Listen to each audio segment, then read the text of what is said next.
Hello my dear friends, this is your friend Dark Fox 3.0 and we are back with a new fanfic.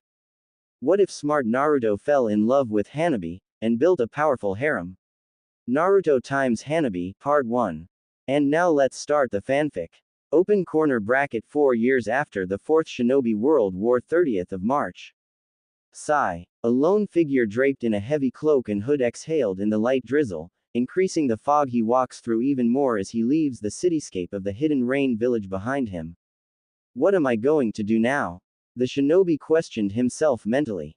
Damn old toad, giving me a prophecy of without any specifics. He told me to retrace my steps from the beginning to the end, only then will the next path appear.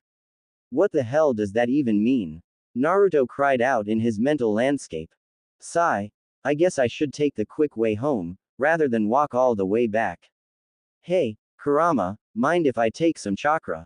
Even I don't have enough chakra to use the flying thunder god jutsu to get back in one go. Grunt. Come on Kurama. Don't me like that. Mumble. Hey, Furball, I know you hear me.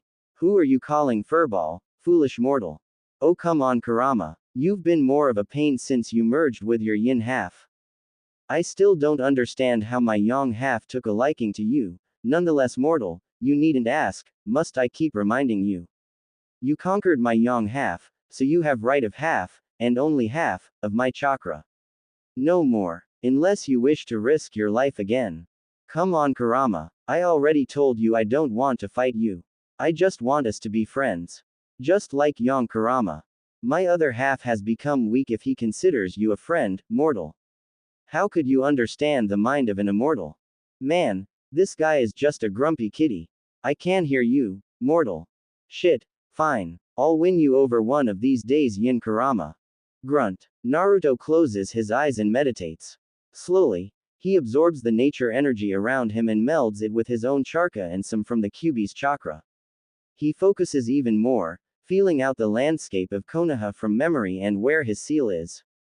Suddenly, Naruto vanishes as he is pulled through the very fabric of space and time towards the anchor which is the seal at the other end. A flash of blinding light fills the room. What the hell Naruto? The blonde Hokage yelled out in pure reaction to the flash. Oh, hi Tsunade, I sink to the wrong ta. The 5th Hokage swiftly delivers a punch to his head. Maybe I should change your title to Knucklehead Ninja Naruto. Hey, actual, no, let's not go there. He shook his head to clear his thoughts. Come on Tsunade. Hokage. Suna. Hokage. Grandam. The blonde Hokage delivers another swift blow to the head. Okay. Hokage. I'm sorry. I focused on the wrong tag when I jumped from the hidden rain village. You jumped all the way from the hidden rain village. How did you not die from that? Oh, I borrowed some chakra, although, I do feel tired. Shit. Tsunade cried out as Naruto came crashing to the ground unconscious. Heh. Foolish mortal. A quarter of my chakra would be enough if you did it right. Several hours passed before he stirred. His head twitched suddenly, making loud cracking sounds. The blonde shinobi groaned loudly.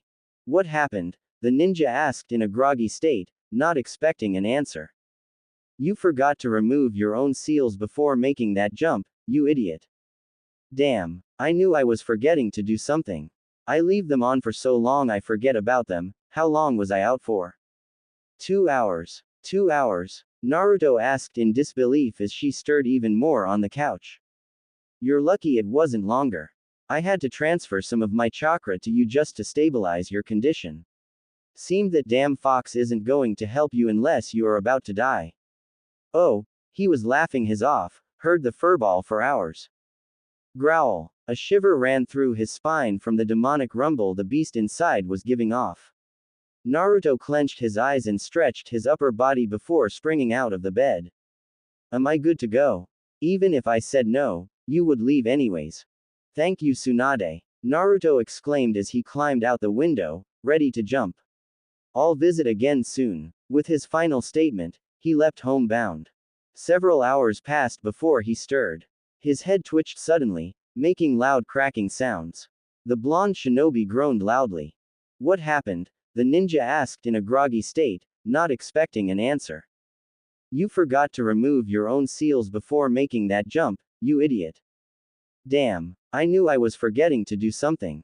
I leave them on for so long I forget about them. How long was I out for?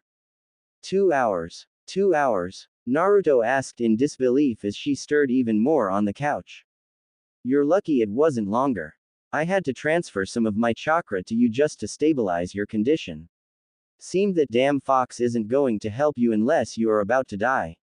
Oh, he was laughing his off, heard the furball for hours.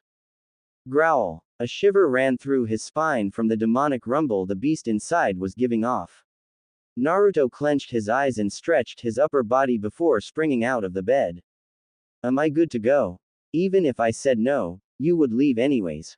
Thank you, Tsunade. Naruto exclaimed as he climbed out the window, ready to jump.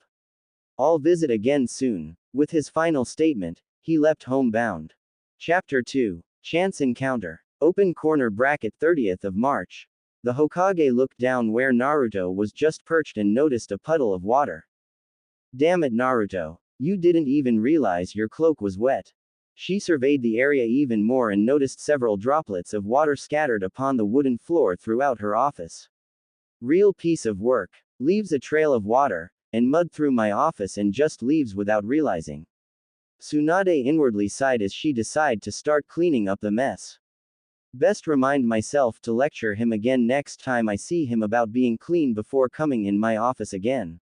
Soaring through the air with great leaps, his cloak extended out behind him like a cape, as the drops of water flew off from the speed of his jumps. From his initial jump, his hood flew back, revealing his golden spikes. A darker shade of blonde than before, and a bit longer, but still retained most of its spiky nature. He darts from post to post, rooftop to rooftop as he makes way back to his apartment. He finally arrives and fumbles for his key. After a few moments, the key slides in perfectly. He turns the door knob, letting out a rusty squeak as the door swings open. He never bothered doing any advanced security system for his apartment, as he never had anything worth much. He glanced around at his small apartment. Noticed a thin layer of dust coating everything. He pulled off his heavy cloak, revealing his new outfit, still consisting of black and some orange. The elbow-lengthed sleeved shirt was mostly black in color with orange stitching, and orange rectangular patch along the top of the shoulders, down the sides and the entire back. The black strings running the length of the sides of the shirt, used to tighten the shirt to be more form-fitting, with the classic green shinobi vest on top, consisting of several pockets to hold tools and scrolls. His pants were the traditional cargo pants most shinobi wore, but of a dark gray variation. His boots were standard, but in black, along with the headband. Time to clean this place up. Naruto created several shadow clones of himself to help speed up the process. One to buy the cleaning material, to which he handed his wallet two to start dusting, one to start in the bathroom, and the other to start laundry, while he opened his window to let fresh air in. Almost immediately after opening his window, without even having a chance, a familiar face jumped up, perching himself onto the window sill. Hey Naruto. Nice to know you are back in town. Hey Shikamaru. I just got back a few hours ago actually. Finished your missions? You've been gone for several months straight. Shikamaru questioned with a dull expression on his face. Yeah, Tsunade kept sending me more and more missions while I was doing some side work in other nations. Finished the latest one last week, and been spending the better half of last week in the Hidden Rain village. And what made you go there? A vague prophecy given to me by the great Toad Sage. Been trying to figure out what it means. Oh, and what did he say? Hold on. Naruto began removing a scroll from his vest and tossed it at Shikamaru. I'm not all that good at remember exact details as to what he said, so I wrote it down shortly afterwards so I wouldn't forget. Shikamaru unrolled the scroll and frowned upon reading it. Your penmanship is still horrible to say the least. I dare say it's so bad, we could use it as a new form of encryption so if our enemies ever got their hands on our secrets, it would be near impossible to decrypt. Shikamaru dully quipped towards his friend. Yeah, well, I don't see any reason to really focus on writing so neatly. As long as I can understand it, good enough for me. Naruto retorted quickly to his friend's remark. Yes, Valid point, but it would be nice if you took your time so others can read it too. Shikamaru replied as he continued reading. Interesting prophecy. I don't know how to help you with it. If I find anything that might be useful on the side, I'll let you know. Thanks Shikamaru. Naruto replied in earnest as one of his clones came back with more cleaning supplies. Well, I'll leave you and your clones to your devices. Have fun cleaning. Shikamaru grinned. I won't. Naruto spat back playfully as his friend left. Time to get down to business. Hours passed without any complications. Naruto had to throw out some food that was past expiration and sent one of his clones out to restock his supplies. After a good thorough cleaning, he dismissed his clones and set out to find some dinner. He knew the perfect place. The only place. With a grin, he took off. The sky filled to the brim with stars. Not a cloud in view to block their magnificent light. The moon was full tonight, casting its light upon the village. A young kunoichi was walking through the streets. With the lights from the lanterns shining upon her, revealed her in the standard Konoha shinobi uniform. Hanabi. A 16-year-old girl from the prestigious clan Hyuga. One of the royal clans of the Hidden Leaf Village, or so their elders kept rambling about. She was having a normal day today, until the elders decided to talk to her. They wanted to wed her off to Konohamaru. She knew why too. She wasn't going to be the heiress to the clan, so in short, they wanted to make the most use out of her before becoming a branch member. Marry her off to the Sandaime Hokage's grandson. Sure. She saw why.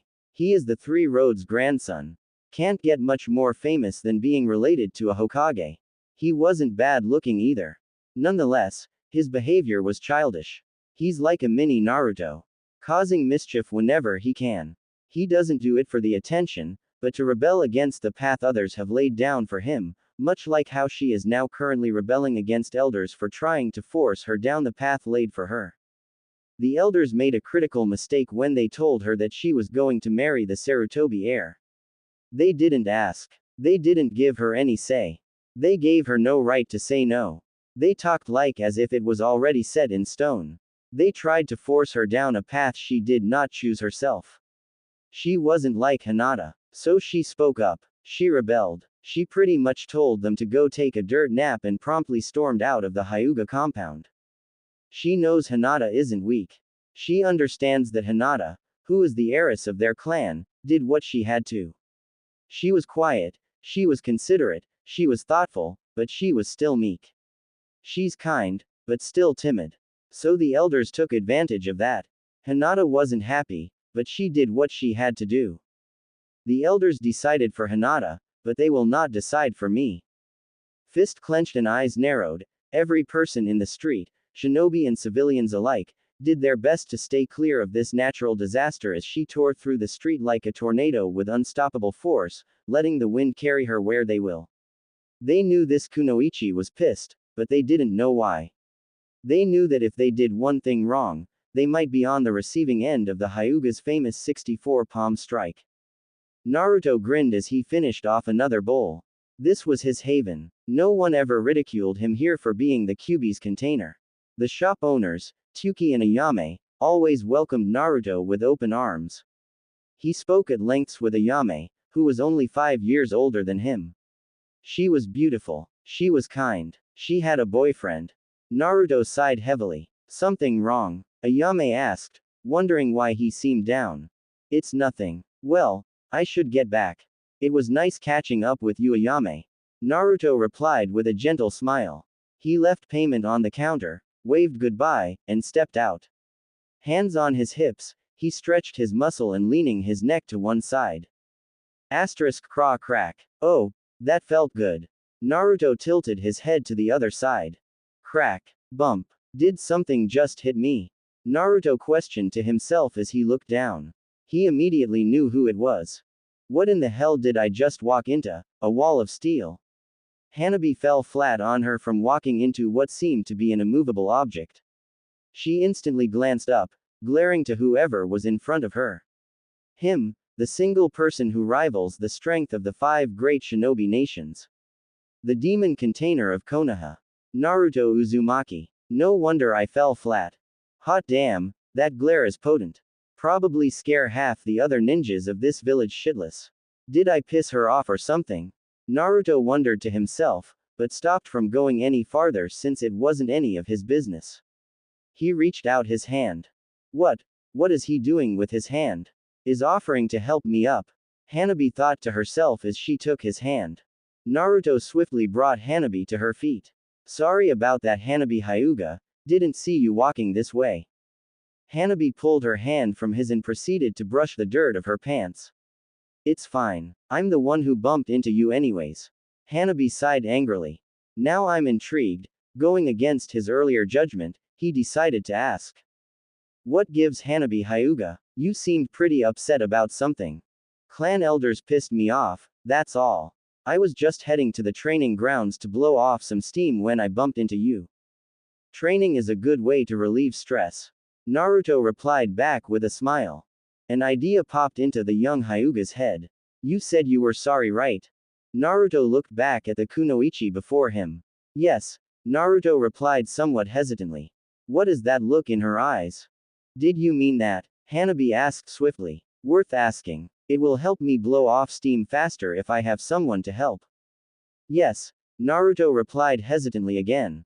If you can do just one thing for me, I will accept your apology. Hanabi stated. He isn't going to agree, I just know it. Depends on what it is. Fight me, Naruto Uzumaki. Hanabi demanded boldly. What is wrong with me? Naruto closed his eyes, and looked like he was contemplating the meaning of life and everything in the universe. What is wrong with her? Ha ha ha ha ha. I like this girl. She has guts to challenge the strongest. Hush you furball. I don't want to hear that coming from you. Agree. What? You heard me. Agree. It will be entertaining to see her reaction. Quote. Do it. Single quote. You're sadistic. Several moments passed by in silence. With a huge grin on his face, he gave her an answer. Sure. So are you. Oh shit. He did agree. What did I get myself into? This is to help you relieve your frustration, correct? Naruto asked as they both walked out to the field of one of the training grounds. Yes. I figure I could get rid of this stress faster by fighting someone, rather than throwing kunai against targets for practice, so thank you for agreeing. Any particular reason you asked me? Well, you happened to be there when I had the idea, and if it's you, I don't have to worry about a thing and go all out. Hanabi proudly stated as she dropped into her gentle fist stance and activated her Byakugan. Impulsive. Naruto thought to himself. That's fine. I'll meet you on with taijutsu alone then. That's of you. I know you're powerful but. Naruto took a single step. Next thing Hanabi know, Naruto was already within arm's reach, ready to strike. I can back it up. Naruto replied calmly to the young kunoichi as he thrusted an open palm towards her stomach. Shit dodge. Hanabi quickly rotated her body, spinning her body around the arm. I can still hit while spinning. Aim for the arms. Hanabi thought calculatively as she dodged his attack. Her arms extended and she applied small chakra to her fingertips. She reached out, but as her fingertips touched his arm, he completely disappeared. Behind. She reacted by swinging her hands to his new location. Again, right before touching him, he vanished for an instant before appearing again in her near 360-degree view. What is going on? He shouldn't be disappearing from my sight when I can see all around me. I should be able to keep up with his speed. Hanabi dropped into a more defensive stance. Maybe he's just moving that fast where I can't keep up. That would be insane. Naruto Uzumaki. You said you wouldn't use chakra. I didn't use chakra. Don't lie. There is no way you can move that fast without applying chakra to your legs. Naruto smirked. If you don't believe me, keep a careful eye on me, Hanabi Hyuga. She knew what was going to happen next. Time started to slow down for her as Naruto stepped forward once again. Only thing different this time was she was paying more attention to his chakra paths. Not once did she see chakra flare in his legs as he rushed towards him. I can see him now, but I can't counter or dodge in time. Shit. Block. Hanabi raised her hands up as fast as possible to meet the oncoming punch. She felt it strike, but with less power than she thought. TCH. Hanabi clicked her tongue as she flew back 20 feet before skidding to a stop. He's taking this lightly. Damn it. How can I win? Hanabi thought for a moment before coming to a decision. I sure as hell can't win if I'm on the defense, so I will go on the offensive. Hanabi planted her feet firmly against the ground and poured chakra into her legs. She bolted off as fast as she could towards Naruto. I can't afford to hold back if I want to win. Just as she was within striking range, she applied chakra to her fingertips once again, attempting turn off several of his tenketsu. She aimed for his arm, but he moved. She spun and aimed for his sides, he took a back step. She aimed for his shoulder, he turned sideways, easily dodging her thrusts. Hanabi poured more chakra into her arms to improve her speed. She attacked again, giving no pause. She would strike, he would dodge. It repeated over and over for a solid 5 minutes. Hanabi's arms swinging at blinding speeds and spinning her body to position herself for the next strike. Always attack, but never landing hits. Damn it, how can he just dodge so effortlessly? He waits until the last possible moment, right when I think I might land one, and moves just out of reach. He's starting to piss me off. Naruto was standing just outside of her reach, scratching his face, waiting for her next move. All I've seen her use is her clan's attack. She has potential, but she's being held back by not broadening her horizon and using different moves and techniques. You said you won't use chakra, correct? We just talked about this, Hanabi. Weren't you listening? So if I can get you to use chakra, even a little, I win. I guess that would be a bit more fair for her. She's been trying really hard, and I can always take another handicap. Naruto smirked. Yes, you will win. I'll even give you a free attack right now. Naruto pounded on his chest. Hit me with your best shot. Without any pause, she moved in as fast as possible. 8 trigrams, 64 palms. 2 palms. She tapped the guy twice, setting off the famous combo attack of the Hyuga clan. 4 palms. Quickly afterwards, Hanabi spun circularly and tapped him twice again. 8 palms. Hanabi spun a full 360, striking Naruto in 4 different spots this time. 16 palms. Hanabi jabbed 8 times now, continuing the combo to 16 hits. 32 palms. Hanabi cried out in her mind, keeping track of how many times she hit him so far. Hanabi arms whipped around, striking chakra points throughout his body. Hanabi finally placed her right palm on his stomach and blasted him with all the chakra she could muster at once. 64 palms. Hanabi called out as Naruto skidding back 10 feet. Naruto stood there blankly. Good. Almost as good as Neji's when he was in his prime. Naruto smiled gently as he was reminded of one of his dearly missed friends. If he was around, he could push her to even higher heights. Hanabi saw the happiest, yet saddest smile on Naruto's face. She never knew someone could make such an expression. Na Naruto Uzumaki. Are you okay? Naruto chuckled before responding. Yeah, I'm okay. He knew she wasn't asking if he was okay from her attack. You reminded me of Neji there. Naruto looked right as Hanabi. Were you there for our Chunin exam 9 years ago? When we fought each other specifically? Yes, I was. You knew he used the same move against me, right? Yes, but I never used my Byakugan to verify if it turned off your chakra. I just assumed it did. Do you remember what happened afterwards? Hanabi's expression changed greatly. She remembered that after Neji hit Naruto with the same attack, he was able to still use chakra. She didn't know how he did that, but now, damn it. How could I forget? I mean, it was 9 years ago, but how could I forget something so critical? Naruto smirked as he knew that she realized that what she just did was utterly useless. When it comes to us Jinchuriki, we are the bane of your clan's attacks. For we have not just one, but 2 sources of chakra. We can use the chakra of the tailed beasts within us even if you turn off our chakra points. He grinned as he mustered up just an ounce of the Kyuubi's chakra to forcefully open his chakra points again. Hanabi took a half step back in reaction to the sinister chakra that was pouring out of Naruto. She saw it spread through his body, opening all the paths again with ease. Now that I've seen it, I can see how Neji lost to him. Suddenly, Hanabi's face light up and her lips curled into a grin. I win Naruto Uzumaki. Naruto froze in place. What does she mean she won?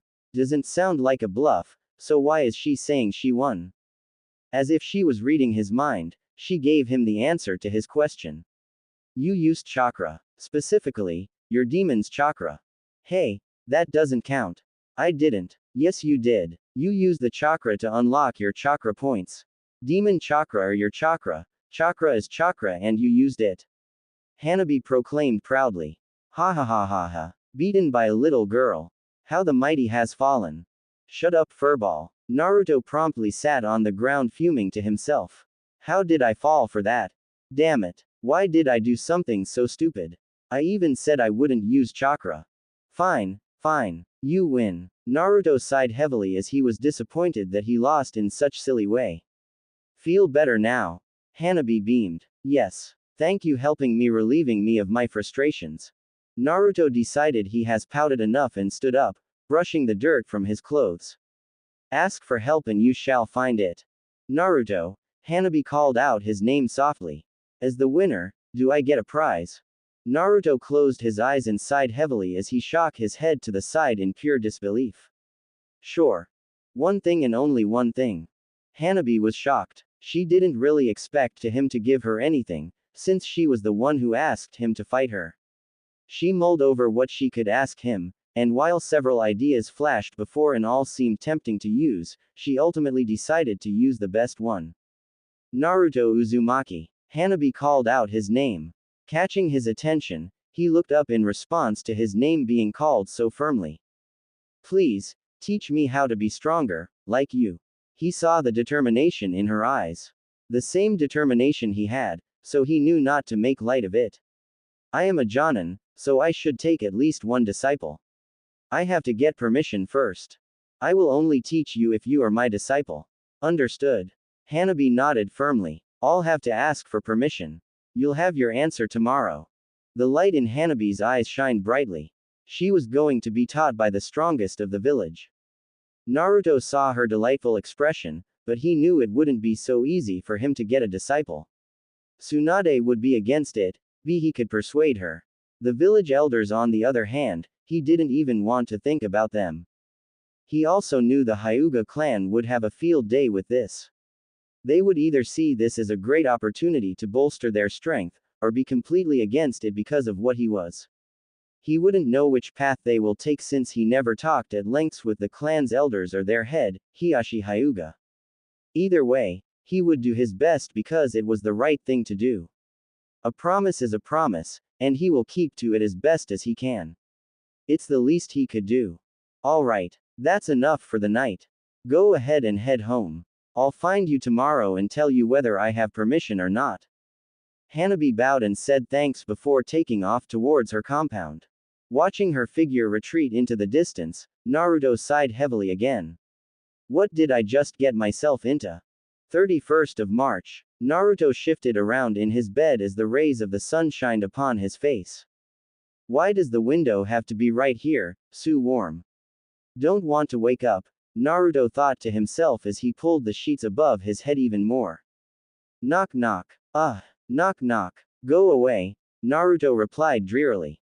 Knock knock. They won't go away, will they? Naruto groaned as he sat up.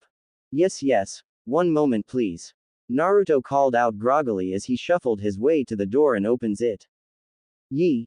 Naruto let out a yawn mid-sentence. Yes. Naruto yawned once again. What do you want? Naruto replied with his eyes firmly shut. Morning, Naruto. You might want to put pants on before answering the door. Shikamaru replied with a deadpan voice. Oh. Naruto swiftly shut the door and all Shikamaru could hear is a different varieties of sounds before the door opened again. Got pants. You forgot the shirt. Naruto clicked his tongue, closed the door, and made several different sounds again. And boots. Don't forget boots. Shikamaru called out in time, which led to even more mysterious sounds echoing beyond the door. Okay. Why you wake me up so early? Naruto questioned his friend as the door opens up once again. It's 11 in the morning, Naruto. It's not early. Naruto glanced at the clock, glanced outside, glanced at the clock again, did a double take and swore under his breath. I gotta talk to Grandma. Well, that works out. She wants to talk to you. Oh, you know why? No, I don't, but she's pissed. Alright, thank you, Shikamaru. Also, may I talk to you later? Sure, I'm certain you can find me when you need to. Thanks, Shikamaru. Naruto called out happily as the shinobi left. Now I need to go see Tsunade. Naruto said out loud, speaking to no one in particular. Naruto slowly ascended the spiraling stairs in the Hokage Tower before coming to a massive pair of wooden doors. He rapped his fists against the wooden doors, announcing his presence. Come in. Naruto heard from the other side. He slowly pushed the doors open and walked in slowly. You wanted to see me, Hokage? Yes. I heard a disturbing rumor about last night. Something along the lines of you fighting a 16-year-old Hyuga girl. Tsunade voiced aloud as she brought her fist down, slamming upon the desk, sending all the papers that were stacked high flying across the room. I had a good reason for that, Hokage. Naruto stuttered. Oh, so this rumor is true? Tsunade questioned as a vein bulged on her forehead. She was frustrated about something, and she asked if she could fight to relieve the tension. I saw no harm. Oh, so she asked you to fight her? Yes. So you weren't the one going around picking fights? No. Damn it. Sorry, Naruto. I'll have to talk to a few people later. Tsunade remarked with venom dripping from her words. Tsunade, Naruto spoke, not sure if he should continue or not. Yes. Speaking of the Hyuga girl, Hanabi Hyuga, she wanted to know if I could train her, so. And you want to train her? Yes. Why? Well, I want to pass down my. No. Not why you want to train someone, but why do you want to train her, specifically? Because she asked. Naruto replied like as if it was common sense. Simply because she asked. The female Hokage asked with a piercing gaze. Because she had the guts to challenge me, fight me, and then ask me. Why wouldn't I train someone like that? Tsunade sat there for a few moments. Are you not happy with Konohamaru? Konohamaru isn't my student. He isn't my disciple. He is my rival. I can't teach him everything I know. Tsunade sat there in silence for a few moments.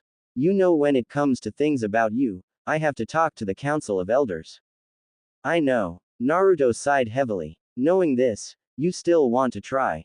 Yes. I can't turn away someone who comes to me for help. It wouldn't be the right thing to do. The right thing to do is it. I like that. I will talk to them.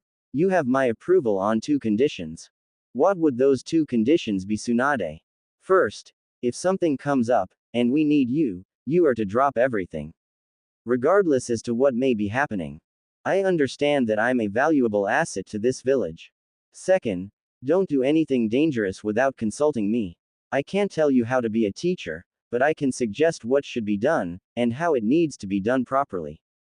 Roger. Just please remember, Naruto. She isn't like you. She doesn't have the same amount of chakra, stamina, or regenerating capabilities you have, so don't go crazy with the training. Understood, Hokage. Naruto replied respectfully with a bow. Any other questions, Naruto? 2. Naruto plainly stated in response to the simple question. What are they? When do you think you can give me an answer if I can train her or not? Maybe today, maybe next week. I have to have permission from the Hyuga head, Hiashi Hyuga, which Hanabi Hyuga should be able to help me persuade him. The elders, we will probably come to blows, but I think I can win them over. Thought I can't tell how long that will be, honestly. Naruto sighed heavily. Afraid as much. Worst case, next week, and the answer is no. Hanabi might not like this. I hope she will try to understand. It's only a week, but I have my faith in Tsunade. For my other question, am I able to start renovating the compound? With all the missions I've been doing for the past 4 years, I think I've saved up more than enough to spruce up the place. I don't see any problems with it, but again, I have to talk to the elders.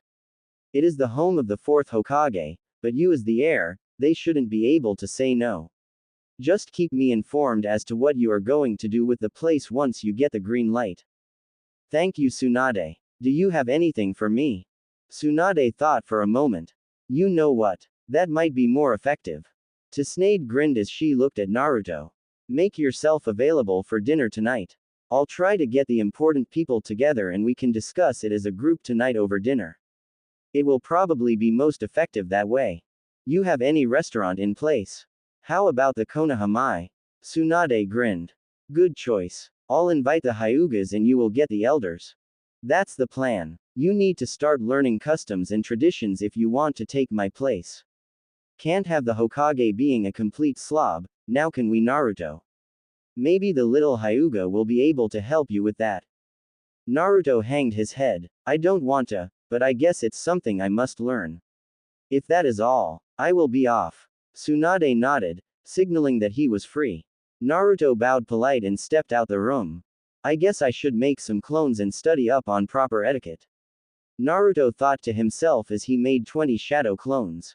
Head to the library. You know what you need to look for.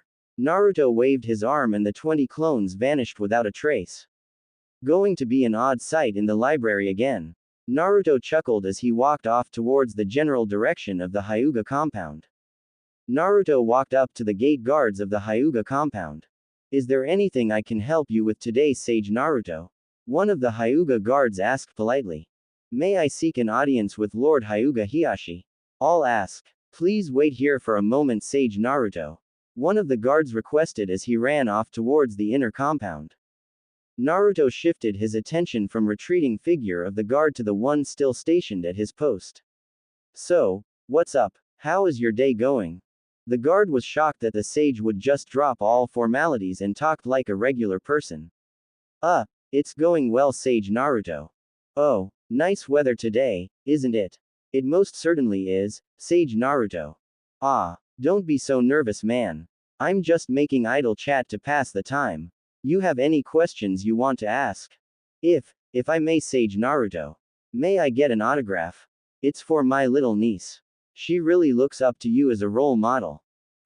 Certainly. Naruto accepted a piece of paper from the guard and scribbled his signature and a little message to his fan. I'm happy to know I have a little fan. This will be my first autograph. Really? Yeah, be sure to tell her to treasure it. Naruto beamed as he saw the other guard running back. Lord Hyuga said that you may speak to him when you are ready. Will you please lead the way? Certainly, Sage Naruto. Right this way. Naruto swiftly followed behind the guard who lead him down a series of hallways and turns before coming to a door. Naruto bowed and thanked the guard for guiding him and knocked on the door. Who is it? Okay. Game time. Remember, be respectful. Be calm. Be understanding. I can't talk to Hiashi like my friends. Naruto took a deep breath. It is I, Naruto Uzumaki. I wish to speak to you, Lord Hiashi. Come on in. Naruto gently slid open the door.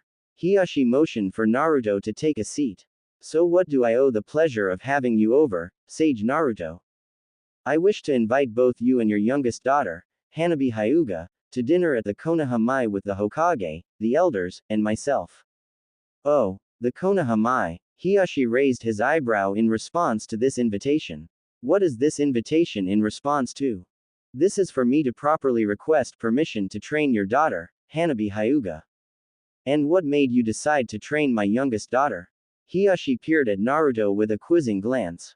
Simply because she asked for me to teach her last night, Lord Hiashi. Last night? What was Hanabi doing with you last night?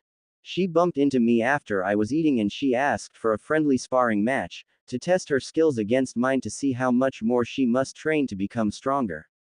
Naruto stated, only giving the half-truth. He knew Hiashi wouldn't be pleased if he knew the other half. Oh, and what does Sage Naruto thinks of her level of skill? I do not know much about the Gentle Fist nor the Byakugan, but I do see potential in her. She requested for me to accept her as my disciple and I see no reason to deny her personally. If I do give permission, I do have some worries. What worries would that be? You teaching her would hinder her ability to perform the Gentle Fist arts at their peak. We are a very proud and noble clan based off of tradition. I do understand what you could bring to the table, but I also worry about what you would be taking off the table as well. I understand your worries. The Gentle Fist is an amazing fighting style, but, and I do mean no offense, Lord Hiashi, it is not applicable to all situations. If given permission, I would train her to boost her skills in the gentle fist as I know, and to help cover areas she is weak to. I understand. We will talk more at dinner tonight, Sage Naruto. Naruto rose to his feet and bowed. Thank you, Lord Hiashi, for considering. I will see you tonight at 6 p.m.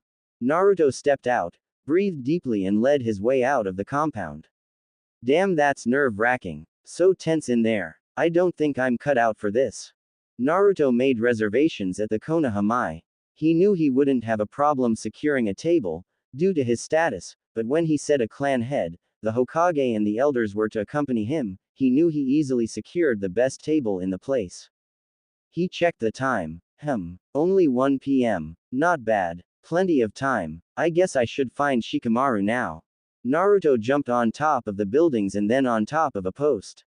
He sat there and meditated for a moment, feeling the environment around him, gathering in the natural energy. He quickly entered into his sage state and pushed outward, scanning the village in its entirety. He searched until he found Shikamaru's chakra signature. Got ya. Figured you would be there with the kids. With a grin, Naruto stood up and made his way to his friend's location. Dashing halfway across the village, Naruto ended up at the Ninja Academy. Man, this brings back some memories. Naruto whistled out loud. He walked around the schoolhouse. They seem to be on break right now. Naruto thought to himself as he peered around the corner. He spotted Iruka and Shikamaru talking to each other. Naruto lightly rapped against the door to announce his presence. Hey Iruka-sensei, how have you been? Naruto asked as he waved. I've been good, Naruto. Glad to see you're back. Find anything good while seeing the world and doing missions? Ran into a few tricky spots, but overall good. I haven't really found anything noteworthy during my travels. I did get to meet a lot of people, so that was good. So what brings you here? Oh, I was searching for Shikamaru. Wanted to talk to him a bit. Ah, I see. Well, we're already done talking. Thank you, Iruka-sensei. I'll catch up with you later. Naruto motioned for Shikamaru to follow him out the door after he waved goodbye to Iruka, which Shikamaru followed. So what did you want to talk about, Naruto? I was just curious as to how my investments was doing. Going good. Thanks to you, the Konohamae opened up a few months back, though no one knows it's you. Also, I distributed your earnings where I think they would help. That's good to know. All this stuff is above my head. Thank you for helping with this. I needed to make a bit more money than what I got from missions to fix up this compound. Are you ever going to fill me in on the details yet? I know you want to buy and fix up a compound, but you never told me which one. Sorry, Shikamaru. I would tell you if I could, but Tsunade made me swear not to tell anyone yet. I plan on talking to her and the elders tonight though. Oh, what is going on tonight that you actually get to talk to both the Hokage and the elders? I want to take up a disciple. Oh god, I can just imagine it already. Another Naruto running around, leveling mountains, Shikamaru replied as he mumbled under his breath about how it's going to be a major headache. Hey, that was once. Naruto proclaimed loudly. Once. Okay, more than once. Still, don't you have Konohamaru? Why does everyone think that? I do teach him, but I can't teach him everything. He's my rival. I see. Well, I'll keep watch over your investment, as long as the deal is still good. I'll deposit the earnings every month. Thank you, Shikamaru. You are a real lifesaver. I have to go get ready now. Bye. Naruto bellowed out happily as ran off. Shikamaru waved happily as he saw his friend run off. I feel bad for this village already. Naruto, a teacher. Oh god, I wonder who is the unlucky victim. Meh, I'll find out in time. Several hours passed and Naruto jumped out the shower. I have to find something appropriate to wear. The Konohamae is a really nice restaurant. I'm sure they have a minimal dress code. Also, with who I'm dining with, I have to look sharp. Why does all this stuff have to be such a pain in the... Naruto sighed heavily as he looked through his closet. I know I have a suit in here. I remember my clones getting it cleaned. Oh, clones. I should dismiss them. Naruto formed a sign and dismissed all the clones, gaining all the knowledge they've collect on dining etiquette. Oh man, that's a lot of stuff to remember. Damn it. I didn't think it would be that complicated. Oh well, I'll wing it and try to be as formal as I can. Naruto finally found his standard black suit and white dress shirt. He started dressing up and trying to locate his dress shoes. Find the box, he opened it and was happy to see they were still polished from last time. One less thing to worry about. Naruto, fully dressed, headed outside. Time to go. Naruto showed up at the entrance of the Konohamae. The hostess recognized him from earlier and had a waiter show him to one of the alcoves built into the wall. It was fairly spacious and had a decently sized round table, more than enough room for all 6 people to sit. The waitress showed him the different spots of color-coded tags in the room, what they did, and how to activate them. Is there anything else I can do for you, Sage Naruto? I'll just have a glass of water until the rest of the party arrives. Certainly. It will be on its way. Thank you very much. Naruto beamed at the waitress as she left. 30 minutes early. I'll just run through the menu and decide what I want in the meantime. As he looked through the menu, it had a bunch of weird names for their dishes. Shit. I forgot fancy places does this on their menu. I don't know any of these words. Here is your water. The young waitress gently placed a cup of ice water on a coaster in front of Naruto. Thank you very much. Naruto simply responded before going back to the menu. At least they have descriptions. Let's see. Something about chicken. Something about beef. Sirloin. Tuna. Yellowtail. Lobster. Crab. Tofu. Miso soup. I don't see anything about ramen. Cough. Naruto tilted his head up and noticed Hiyashi Hyuga in a black suit and tie, much like his own, and Hanabi Hyuga in a simple white dress that clinged to her body in the right places. Can't deny she's beautiful. Naruto swiftly stood up, placed his left hand across his waist, bowed, and motioned with his right hand. Please, be seated Hiyashi Hyuga and Hanabi Hyuga. Hiyashi smirked lightly as Naruto's gesture. Quite odd seeing him act so proper. There may just be hope when he becomes Hokage.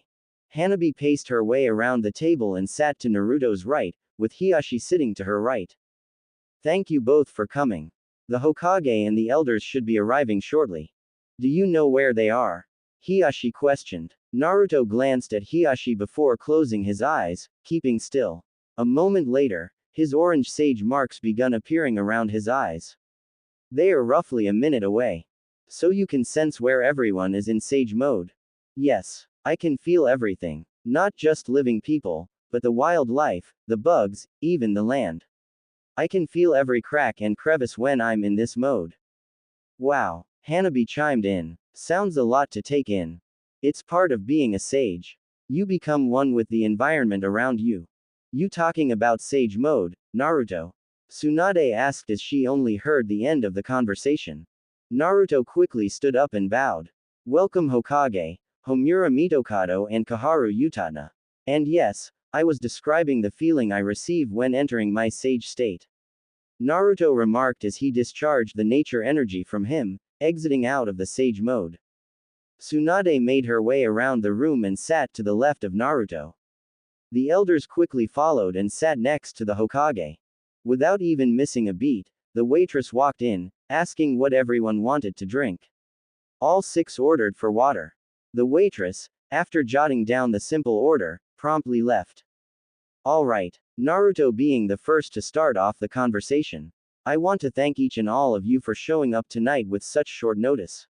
I gathered all members here today to talk about the first of 2 topics. 2 topics? Hiyashi chimed in. Yes. The first topic will involve the Hyuga clan.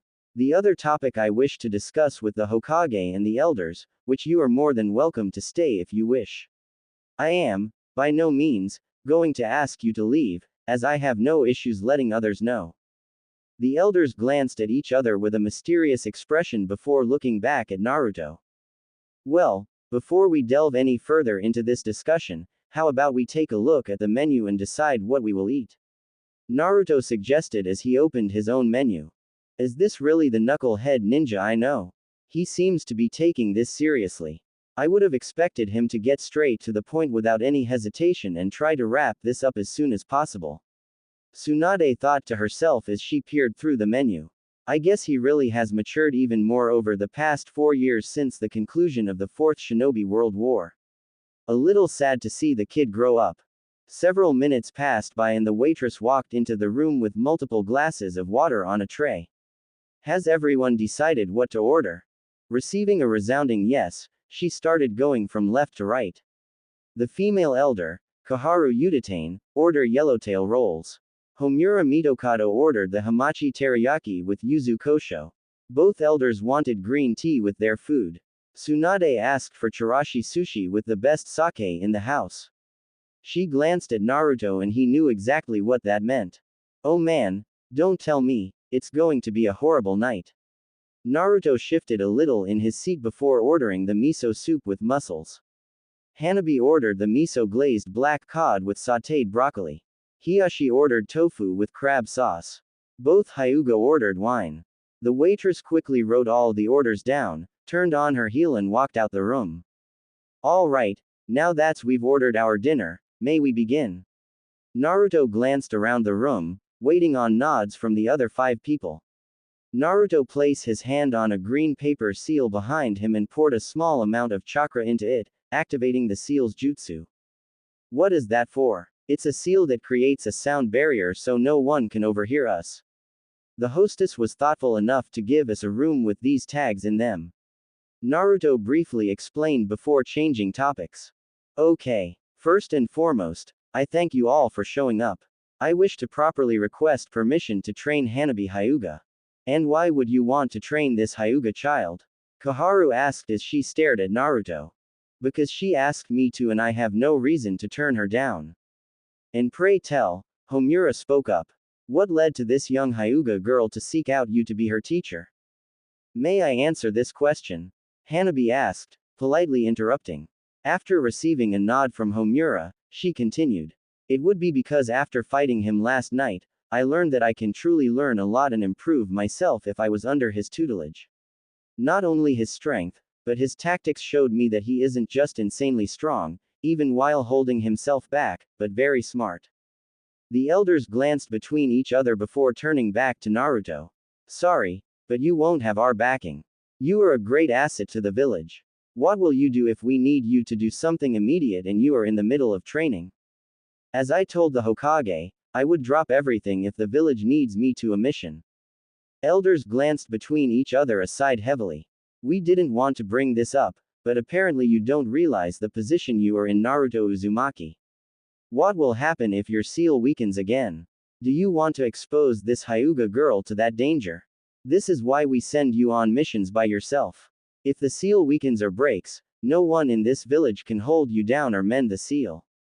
It won't happen, Naruto mentioned offhandedly as if it was a simple fact. And how can you be so sure? The 4th Hokage placed that seal on you and it broke once before. Because even if the seal weakens, nothing will happen. Nothing will happen. Fool, you forget that there is a monstrous demon inside of you. Mitokado raised his voice, completely appalled that the man before him didn't seem to understand the gravity of the situation. No, Elder Mitokado. Naruto's gaze darkens as he sent a spiteful glare towards the elder. After 21 years, I have not forgotten that there is a demon sealed away inside of me since I was born. Kurama poses no threat anymore. No threat. That demon nearly destroyed the entire village in a single attack. That was because Kurama was under control of Madara Uchiha that night. Wait, Naruto, this Kurama, is that? Hanabi asked with curiosity glistening in her eyes. Yes, Hanabi, Hiyashi answered Hanabi's unspoken question. Kurama is the name of the 9-tailed demon fox sealed inside of him. I didn't know that it had a name. Hanabi replied in awe. Most people don't. Kurama, Naruto responded, is just like us. The demons has feelings. Naruto turned his gaze to the elders. They don't like being a weapon of war. If attacked by us, they will strike back. If used by us, they will turn on us. Some older people thought we needed to use them, rather than understand them. Naruto remarked with venom dripping from his words. That is why the demons don't like us ninjas. Because we only view them as monsters or weapons. No one has tried getting to know them. No one has tried to be their friend. All the Leaf Village has done was used people from my clan as containers to house the demon. Naruto. That's going too far. Tsunade raised her hand to quell the anger inside of him. The Uzumaki were great friends of the Senju, my clan. I understand your fury, but that is neither here nor there, so let's leave that topic for another time. As for you elders, Tsunade turned her head towards Homura and Kaharu. Don't forget you don't have the final say on this matter, I do. Do you really think Naruto doesn't have control over the Kyuubi? You do know how he used it in the fight against Madara at the end of the war. Do you still not trust him because you only view him as container? It's not that I don't trust him, or that I only view him as a container, it's just that I worry for the worst possibility. If, for some reason, another organization like the Akatsuki came about and started stealing demons again, it would be devastating. I'm just worried for what might happen. The male elder replied solemnly. He was truly afraid to how close the Akatsuki, or Madara specifically, came close to destroying the world. Before we go any further, what do you think about Hanabi seeking Naruto as a teacher? I must admit, I am afraid. Afraid he will teach her a technique to level a mountain. Hiyashi lightly chuckled at his own joke. But in all seriousness, I am worried that under her tutelage, she would lose her current proficiency with our taijutsu, the gentle fist. Even so, I cannot rightfully deny the sage. I will trust him with Hanabi's training, as long as I get to check in every once in a while and offer advice. That is fine with me, Lord Hiyashi. It would be most appreciated since I do not fully understand the Byakugan nor the gentle fist taijutsu. Thank you for giving me a chance at having a student. All in favor of Naruto Uzumaki teaching Hanabi Hyuga. Tsunade was the first to raise her hand, followed by both Hyuga members and Naruto. Alright, it looks like Naruto has a student. Tsunade grinned happily as she lowered her hand. The waitress came in just as they reached a conclusion, her hands and arms carrying plates of food. She distributed the food and drinks out and quickly left the room. Naruto picked up his utensils and motioned for everyone to begin eating. He glanced at Hanabi, who was staring at him, smiling. Naruto closed his eyes and gave his biggest grin, giving a thumbs up. He turned to his miso soup. It smelt heavenly to him. Let's hope it tastes as good as it smells. Moments passed by and everyone finished their meal. I guess it's now time to move to the second topic. Tsunade. Naruto turned his entire body and face towards the Hokage. I think it's time I finally receive what is entitled to me. You mean the compound owned by your mother and father? Naruto, you do know why we haven't given it to you, correct? Kaharu chimed in. It was because of the third Hokage, correct? Yes. He decreed that after you were sealed with the Kyuubi, that all information regarding you were to be kept a secret, including you being a Jinchuriki. Well, the whole village already knows what I am. I think it's time for the village to know who I am. What do you mean, Naruto? Hanabi asked, with a confused look on her face. Hanabi, we can't tell you until the decree has been lifted. Hiyashi Hyuga warned. Can't the Hokage just lift it? Hanabi asked. Not this decree. This was made by both the third Hokage and the elders. Hanabi's father answered his daughter's question. With the third Hokage being dead, between the current Hokage and the two elders, 2 of 3 must agree. While Lady Tsunade had the right to decide if Naruto should teach you or not, she still sought the advice of the elders. Which means, when it comes to me, the elders is always informed. Naruto chimed in, further supplementing his explanation. That is one of the restrictions placed on me upon becoming a Jinchuriki for the village. While the matter of me being your teacher is important, it is trifling compared to this discussion. So please wait, and I'll answer all of your questions at the end to the best of my ability. Naruto cleared his throat. My point is that with the whole village knowing what I am, shouldn't it be time the village know what truly happened 21 years ago? The elders sighed heavily. You do understand why we had the decree made, correct? It was to make sure to give you as close to a normal childhood as we could. Naruto scoffed loudly. Please, understand. Udatain pleaded. We know your childhood was by no means paradise, but if it wasn't for that, you probably wouldn't even be here. The village didn't care whose lineage you came from. All they saw was a monster in disguise. We could not keep that generation from hating you, but we did our best to keep the next generation, your generation, as normal as we can so that you may make some friends. Sadly, we didn't think the parents of your generation should try to pass down their hatred to their kids. By the time we found it, it was already too late. They made their children come to scorn you for unjust reason, and we couldn't undo that. For that, we failed your parents. I do have to agree with Naruto Uzumaki. Udatane remarked. Everyone knows what he is. The point of the Three Roads Creed was to prevent that from happening. Since the village already knows, I don't see any harm regarding the village members who didn't know before who his parents are. My question for you, Naruto, is this. Whose name will you take? I don't know yet. That is something I need more time to think about. When you decide, we will tell the village then. You can tell those who you want. Some of them probably already know, but we will still inform the village as a whole when you decided on your family's name. Thank you, Elder Udatane. As for you having your compound, you can move in when you want. Just be discreet until the whole village knows about you. I will. Thank you again. If that is all for this discussion, we will take our leave for the night. Both elders stood up, but Naruto quickly raised his hands.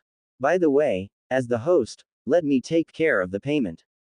It's the least I can do to say thank you for fulfilling my selfish requests. Both the elders glanced at Naruto and smiled. You are welcome. It's the least we can do for you. Udatane and Mitokado. Thank you for everything. No problem, child. As long as you understand why we did what we did, that is good enough. And we are sorry. We only wish we could do more for you. With that, the elders walked out. Tsunade turned and patted Naruto on the back. Congratulations, kid. Tsunade thrusted a cup into Naruto's hand, filled it up and raised her. A toast. Oh shit. Naruto sighed heavily. He knew this wasn't going to be good. He raised his cup with Tsunade and drank the sake with her. 30 minutes passed since Tsunade first began drinking with Naruto. They've gone through to full bottles and desserts just arrived. Hiyashi was impressed with Naruto's ability to hold his liquor. He experienced first him as to how Tsunade could drink, and how no one could beat her in a drinking contest, but for Naruto to hold his own, was impressive. Sheesh, Naruto. I thought you told me you almost never drink. Tsunade complained as she emptied the last of the second sake bottle. I don't. Using your restorative powers to get the advantage, huh? Just like you using your healing chakra. Naruto called out, revealing her secret. Damn, you caught me. Tsunade finished off the cup and stood up. I guess we should call it quits. Mind walking me back, Hiyashi? Give Naruto and his students some time alone. Hiyashi stared at Tsunade for a moment and knew he wasn't given a choice. He hanged his head and stood up. He looked at the blonde spiked shinobi. Please do return her at a respectable time, Sage Naruto. Will do, Lord Hyuga. With that, Naruto watched as Tsunade and Hiyashi walked out the restaurant. Naruto glanced over and noticed Hanabi eating a dish that looked particularly sweet. Hanabi, what is that? Never had it before. It's called a yuzu creme brulee.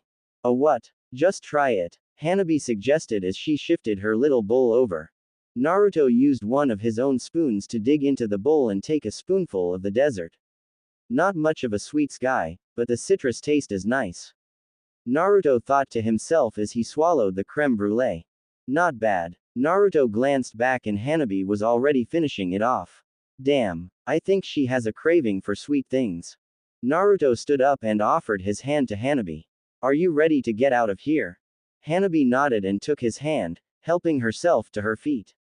She trailed behind Naruto as he paid for everyone's meal up front. She swore she saw him sweat a little bit, and even sighed heavily, but she didn't worry too much about it. She was happy she was able to have a creme brulee again. Can't remember I had something so sweet. And the citrus taste makes it even better. Naruto and Hanabi stepped outside, immediately catching everyone's attention, though they tried to hide it as best they could. Hey Naruto, I got a few questions to ask you. A sudden cold burst of wind blew through the street, sweeping past Naruto and Hanabi. Being in a simple white dress with no sleeves, the wind sent shivers up her shoulders and spine as her teeth chattered for a moment. Damn, that was cold. Naruto glanced down and noticed Hanabi shudder for just a moment. Ah, she didn't bring a jacket. Guess there is only one thing to do. Naruto pulled off his jacket and swung it around, placing it gently over herself. I'll answer your questions shortly, just hold on tight. Hanabi glanced up with a quizzical expression. She stepped in closer to Naruto, feeling the warmth radiating off of him. Very kind of him to lend me his jacket. Stupid of me to forget mine, but very gentlemanlike of him. Naruto wrapped one of his arms around her, bringing her even closer. This caught even more attention. Surely everyone on the street was thinking the same thing on their mind, but neither of them paid any heed. Why is he putting his arm around me? Hanabi thought erratically for a moment before looking to Naruto's face. It showed no hint of romance. His face stiff and his eyes steeled. Click, click. Naruto closed his eyes and concentrated lightly. Hanabi felt a strange force upon her, and in a blink of an eye, they vanished from everyone's sight. Without a flash or sound, both of them appeared on top of a rocky surface. Naruto, where are we? My favorite place in the whole town. Naruto replied as he released his arm from her and sat down. Hanabi peered around and noticed she was now looking down at the village. She saw all the lights in the sky and the lights of the town below her. She saw nature surround the village and was breathtaken by the view. She knew she was away from rest of the villagers, and she knew why. Here, they could talk in peace. Naruto, can you tell me about who you are? You mean what I was talking about at dinner? Hanabi nodded slowly. Naruto chuckled lightly and motioned for her to sit down beside him. Hanabi sat down next to Naruto and clenched his jacket closer together, keeping it firmly wrapped around her. I can still feel the heat. It's warm. She took a deep breath. And smells nice, she thought to herself as she buried her face into the jacket to shield against the wind. I'm an Uzumaki, as indicated by my last name. My clan was from the hidden village located in the land of whirlpools. We are distant relatives to the Senju clan, which the first, second, and fifth Hokages are related to. My clan was known and feared for their sealing jutsu. Our fuinjutsu was rough, but powerful. Naruto took a deep breath and continued on in the story. The Senju formed a relation with the Uzumaki upon the foundation of us being distant relatives. They would help us, and we would send members to be containers to them. My mother, Kushina Uzumaki, was brought to this village to be raised as a ninja and become the demon container. My clan has not only a lot of chakra, but also very strong chakra. It what made us the ideal containers, as our chakra had the ability to bind even the tailed beasts in place. But that's all we were to them. Naruto sighed again before continuing on with his story. As for my father, he grew up here, in this village. He became a stunning shinobi, a legendary hero among the people of this village. A genius born once a generation, they called him. Who was he? The very person who we are sitting upon right now. Hanabi thought for a moment. She knew she was on the mountain with the Hokage faces. That's when it dawned for her. No way. 1, 2, 3. This must be 4, and 5 over there. Hanabi looked to Naruto with awe. You're the son of the fourth Hokage, Minato Namikaze. Konoha's yellow flash. And you've just used his technique to get up here. She felt hit slapping herself. Completely appalled not to notice something that was so obvious. He looked just like him. Even used his jutsu. Yes, indeed. Naruto spoke in confirmation. No wonder you are so strong. Hanabi said breathlessly, as if everything started to make sense. That is where you are wrong, Hanabi. What do you mean? Hanabi asked, confused to his statement. Naruto sighed heavily. I have no natural talent. I have no bloodline trait. I wasn't born a prodigy. I wasn't born as a genius. Both my parents were talented, but I inherited nothing special from them other than my determination. My only talents is that trough sheer work and dedication, I can get where I need to be. Hanabi stared down, understanding how tactful she just was. I'm a terrible person, aren't I? I just took all of his hard work, dedication, and chalked it up to his genes. Don't feel too bad, Hanabi. I'm strong because I'm a Jinchuriki. Because I had people patient enough to explain things to me. To help me and guide me through my training. Without any of those people, I wouldn't be nearly as strong as I am now. And that's what I want to be for you, Hanabi. Hanabi glanced up, seeing the trademark grin on her teacher's face. I want to be that beacon of light for you. To guide you to where you need to go to become even stronger. I knew I was right to pick you. You may say that now, but you will regret it tomorrow. Naruto hinted heavily. Hanabi felt all the warmth leave her at the statement. I don't expect it to be easy, but don't say that already. Hanabi cleared her mind and asked another question. So that compound you want, I take it belonged to the Namikaze clan. Yes. I want to fix it up. Must be pretty bad after sitting there for 20 years with no one taking care of it. If I can find someone, I'll settle down and have a family there. What? You already have someone in mind? Hanabi replied with humor, teasing her sensei. No, haven't found the right one yet. Oh, I feel like a bitch now. Hanabi sighed heavily. You needn't worry, Hanabi. Naruto replied like as if he could read her mind. It's all within due time. I just have to be patient and wait to find the one who will love me for who I am. Naruto stood back up and stretched. I think it's time I take you back to your home. I don't want your father pissed off at me from day one. Naruto laughed as he reached out his hand. Hanabi smiled sweetly as she took his hand. Once again, he motioned for her to get close. She stepped in closer as Naruto wrapped his arm around her.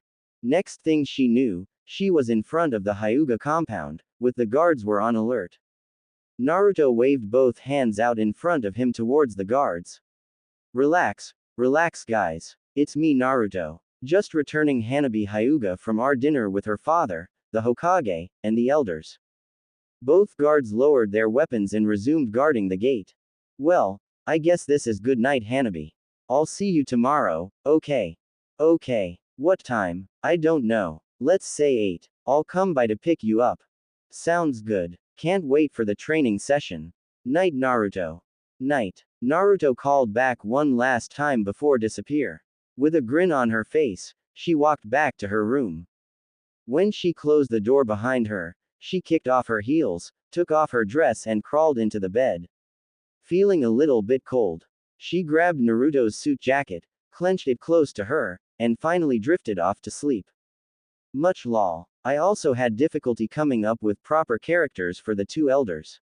I don't want it to seem like they are heartless when it comes to Naruto, and they are just there to be obstacles, but rather they see all the negatives. All the worst case scenarios that people don't like to think of.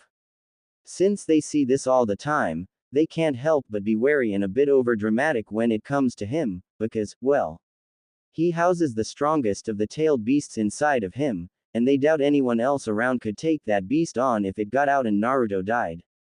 Anyways, I hope you all liked this chapter. Tons of words, no. Hanabi stirred slowly from her slumber. She slowly pulled together a recollection of her dream, but before she could piece it all together, all memory of it faded. The feeling of having dreamed was there, but the memory wasn't. The young Hyuga sighed heavily. Hanabi slowly inhaled, taking in some unfamiliar smell. A small smile grew on her face from the scent. Such an odd scent, but it puts me at ease. Slowly, she opened her eyes, letting the light of the world around her pour into her milky white eyes. She clenched them shut again. The world was too bright for her dreary mind to process all at once. She stayed curled up underneath the blanket of her queen-sized bed. Warm. That's how she liked it. She liked being close to any heat, and the heat underneath the blanket persuaded her to stay for several more minutes. Why must such good things come to an end? Hanabi sighed mentally as she forced herself to stir. She opened her milky white eyes once again.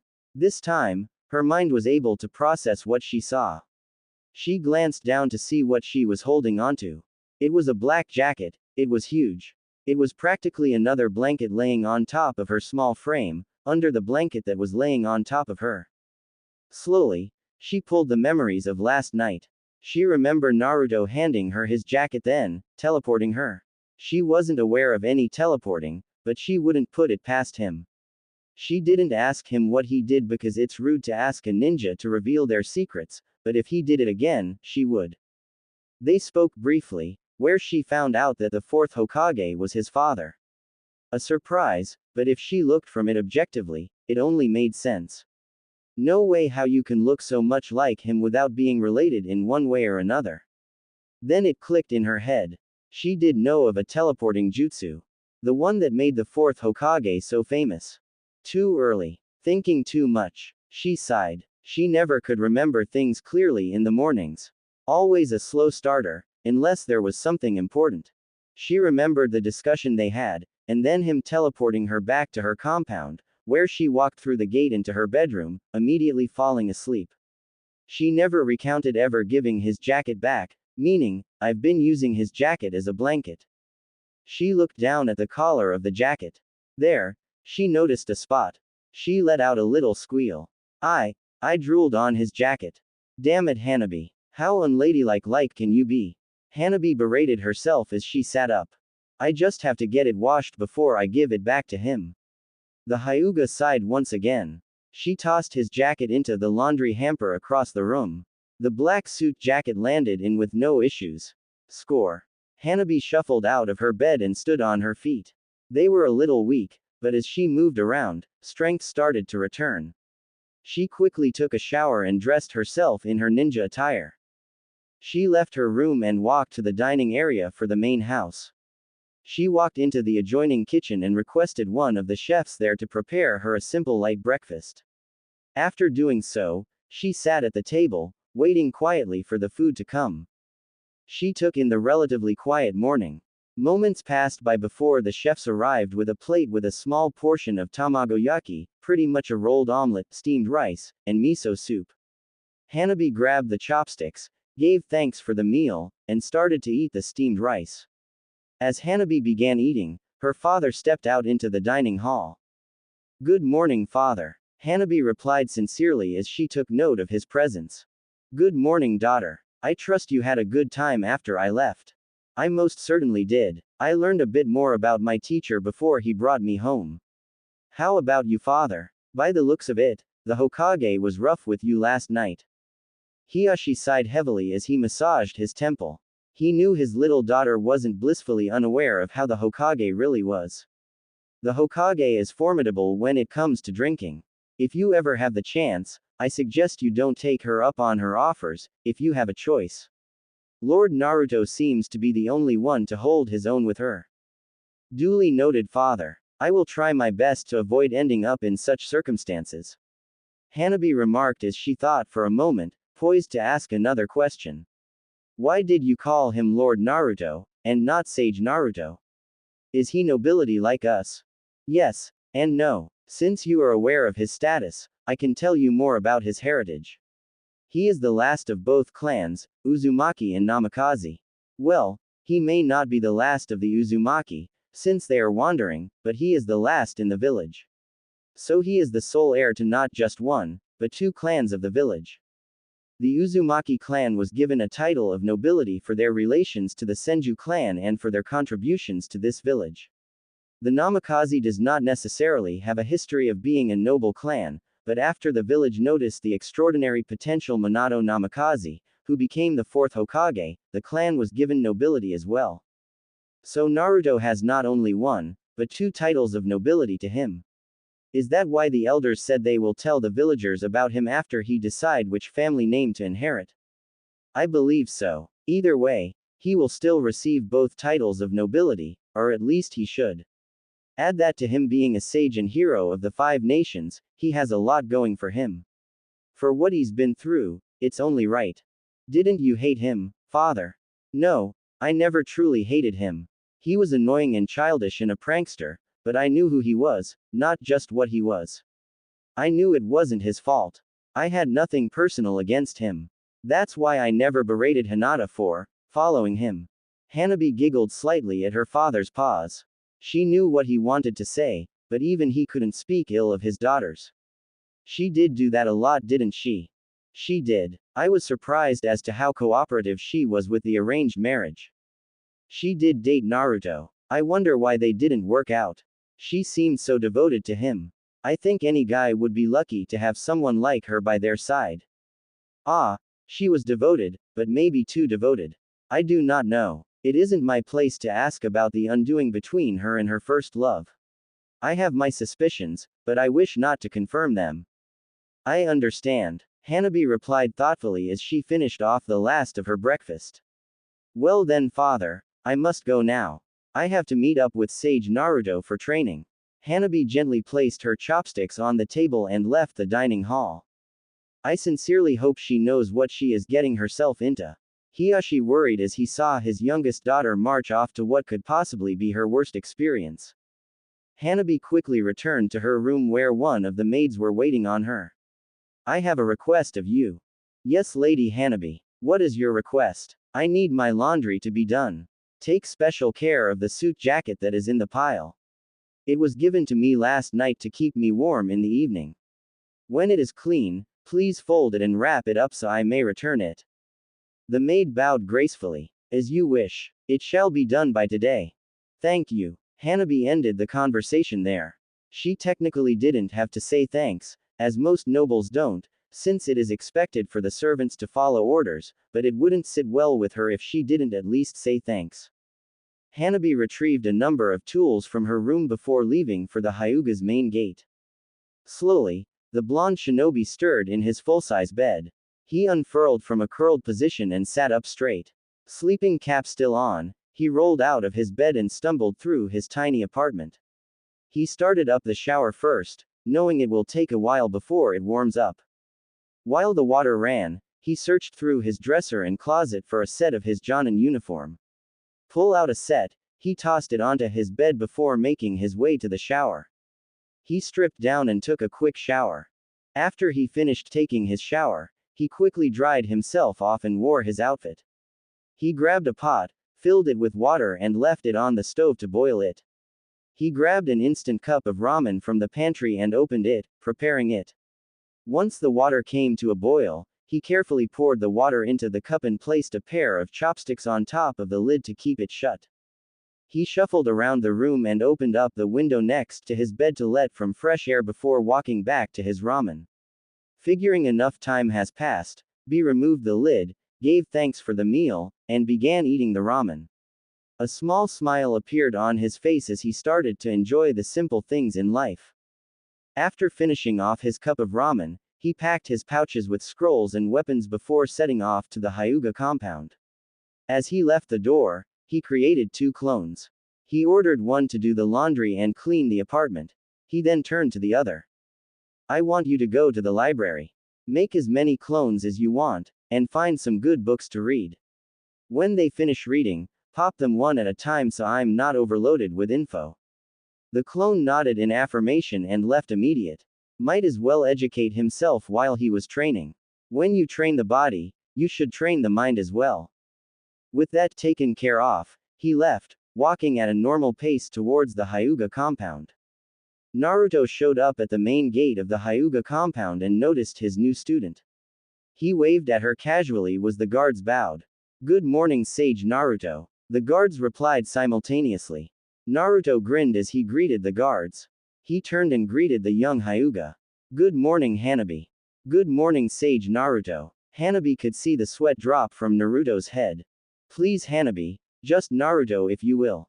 I'm kinda tired of being called Sage all the time. Naruto replied casually. I'm sorry, Naruto-sensei. Another sweat drop appeared on the back of his head. I guess that will do for now. We will get there in time. Naruto waved for Hanabi to follow him as he left. So what will we do today, Naruto-sensei? Hanabi asked to satisfy her curiosity. Train, obviously. Naruto replied with gusto. I meant to ask what specifically are we going to train today? Hanabi asked exasperated. The first thing we need to do is build up your chakra reserves. As a chunin, I assume you know how to efficiently walk up trees and walk on water. You are correct, Naruto-sensei. Good. So I won't have to bother with that. Now, what is the best way to build up your chakra reserves? Naruto quizzically asked his student. That would be to use up as much of your chakra as you can, to force your body to generate more. Correct and incorrect. What do you mean? First we must cover the basis of chakra. Chakra is made up by mixing both the physical and spiritual energies inside. Physical energy can be built by training the body. Spiritual energy can be built by studying, meditating, and through experience of using jutsu. We will be doing both all day today. So we must train physically and we must gain experience from using jutsu repeatedly. But Naruto-sensei, if I deplete my entire chakra reserve from using a jutsu over and over, I run the risk of chakra exhaustion and it will take a whole day before my chakra returns. Don't worry about it. I have a method to cover it. Naruto grinned as they arrived in one of the nearest training compounds. Hanabi tilted her head, trying to think of what method Naruto could use, with no avail. She looked around the training grounds and took in the sight. There was imparting in the trees for this training ground, along with a small river running along the edge of the training ground. Now, I assume you already know your primary element. Yes, Naruto-sensei, it's water. Naruto gave Hanabi a knowing smile.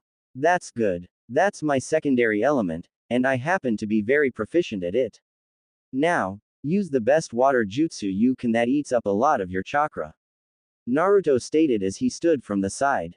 Hanabi nodded and lowered her stance and formed 3 signs. Dragon, tiger, hare. Hanabi took a deep breath as her cheeks filled with water. Water release. Wild water wave. A powerful and steady stream of water continuously poured from her mouth, shooting across the training ground and into the stream. She continued this for half a minute before the stream finally ran out. Hanabi bent over, panting, gasping for air. She felt her reserves pretty depleted and didn't want to run it too low. Good choice. The wild water wave jutsu allows you to output how much water you want by how much chakra you are willing to pour into it. Very smart choice indeed. She rarely heard words of praise from her father, so hearing it from her sensei brought a smile to her. Now, sit down for a minute. Naruto instructed as he paced behind her. After she sat down, he did the same. Give me a moment while I gather nature energy. Naruto informed her as he began meditating. The sage started feeling the area around him.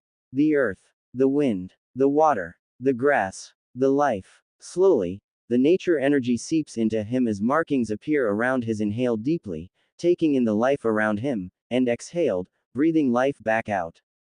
He opened his eyes, achieving his sage state. He looked at the tiny figure before him.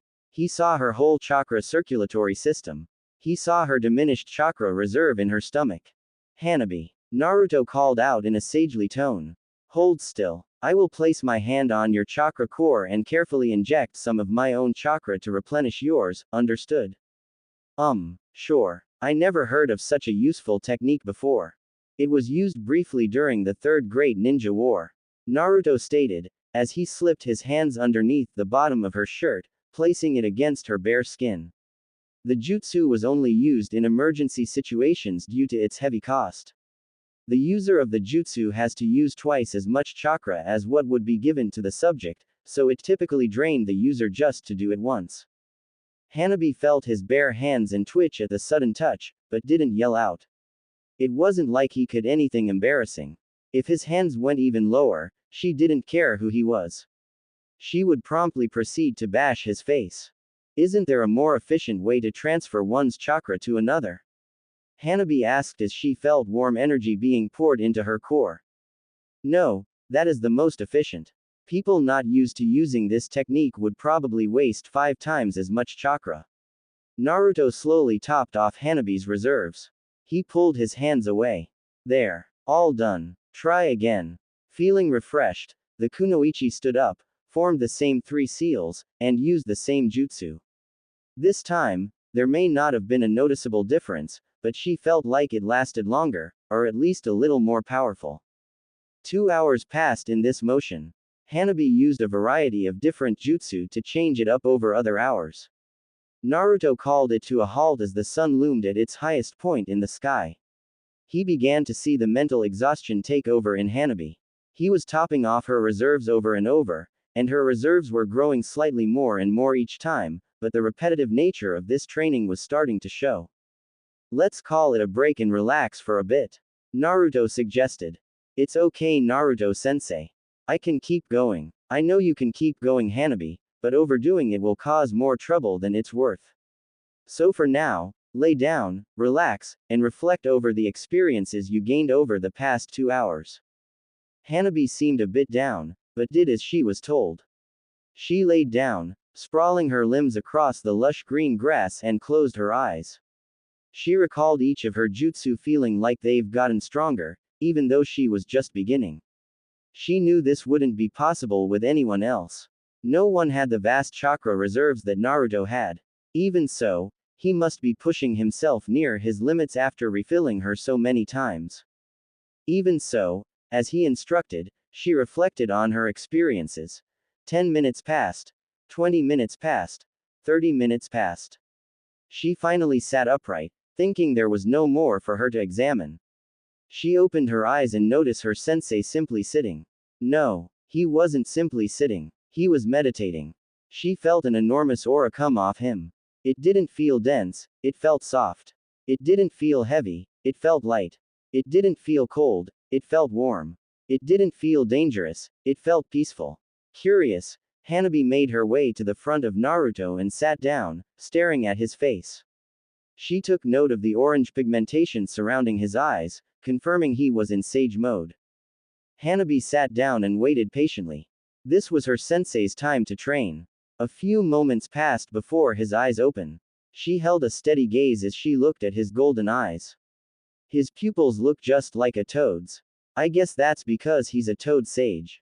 Makes sense he would take some characteristics of them in his sage mode. Alright Hanabi, I want you to practice your chakra control. You must remember to do this every day. I'm already very proficient at controlling my chakra Naruto-sensei. Why must I continue to train it? Hanabi asked sincerely. Because as your chakra reserves grow, you are not adept at handling more chakra at once. So when we do training to build your chakra reserves, we must also do training to ensure you can control the new amount of chakra at your disposal. Wow, Hanabi let out an audible surprise. How do you know all this stuff? Lots of messing up on my end. I was raising my chakra reserves more and more, but my control over jutsu became worse and worse. I asked around and studied a lot of books before I found out why. Finally I found it in a book of chakra fundamentals in the library over a year ago. Ever since then, I made sure to pour a lot of time and training into chakra control through my shadow clones. Why shadow clones? Hanabi asked as her interest peaked. A grin appeared on Naruto's face. You'll learn once you can do the shadow clone. Hanabi playfully pouted at her teacher as he wouldn't tell her. So what should I do? The best exercise to do. Walking on water. But I can do that already. That may well be the case, but can you do it without using a hand sign? Can you do it without focusing at all? Is it second nature to you? Hanabi looked down in disappointment. No sensei. So you haven't mastered it. Even so, as you build your chakra reserves, you must continue this training to maintain that level of chakra control. Once you have mastered basic chakra control, we will move to shape and nature transformation training. Light shined in her milky white eyes. Finally something new. With renewed vigor, Hanabi walked over to the river. She collected herself and poured a small amount of chakra into her feet as she stepped onto the water. Her feet sank no more than a quarter-inch into the water before she stabilized herself. She felt the water rushing underneath her and adjusted the amount of chakra every minute. She slowly started taking tilting steps across the water, but nonetheless walking on water. He was right. This is a lot harder than before, and I only grew my chakra slightly. It's probably because I'm not using a hand sign either. Naruto smiled as he saw his student teeter-totter her way across the surface of the water awkwardly, but she was learning fast. Faster than him. Suddenly, a cruel prank came to his mind. Regardless how old he may be, or how mature he has gotten over the years, he still loved to pull pranks. He made a single clone while his student was looking down, concentrating on her feet. They looked to one another, giving each other a knowing nod. The clone vanished before Hanabi even had a chance to look up. Hanabi took several more steps around.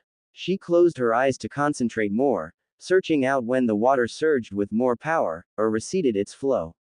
The river was constantly moving and constantly changing. She had to adapt her flow continuously. She couldn't keep it steady. It had to be fluctuating. She focused more. She could now sense the change in water a few seconds ahead of time, but at the cost of not moving. That won't do me any good in a fight. I'm concentrating too much. I need to. Hanabi's expression changed dramatically.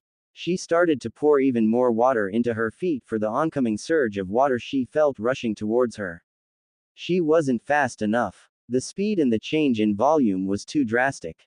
Next thing she knew, she fell into the water, drenching herself. In the distance, she heard a loud bellow of laughter reverberating through the air. Damn it. Just when I was thinking he was mature, he goes pulling a prank. Great and wise sage Mai. Hanabi clenched her eyes, shaking her fist with the frustration building up inside her. She sighed heavily and opened her eyes, only to see Naruto standing before, reaching his hands out with a smile. Fine. I can play the same game. Hanabi grabbed his hand to help herself up, but in an instant, her smile flashed to an evil grin. She flared chakra into her hand and instead of pulling herself up, she pulled him down. Naruto lost balance from the sudden rise in strength. He figured Hanabi would attempt to pull him down, but he didn't expect her to use chakra to augment her strength, so even though he made preparations to guard against her tactic, he still fell down into the river. Good to know I'm not the only one who's willing to pull pranks. Naruto chuckled lightly as he too was now drenched. Reap what you sow indeed. He opened his eyes and noticed the situation he was in. This is not good. He was currently positioned in a precarious stance above his student. His face was dangerously close to her. Click, click. He shifted his legs to stabilize his prone stance, which incidentally brushed his knee against something he should not have. Hanabi's eyes widened with shock and then quickly narrowed as she glared daggers at her teacher. Naruto clenched his eyes shut and lowered his head in an apologetic manner. Sorry. Just get off. Hanabi hissed out, venom dripping between her teeth. Don't have to tell me twice.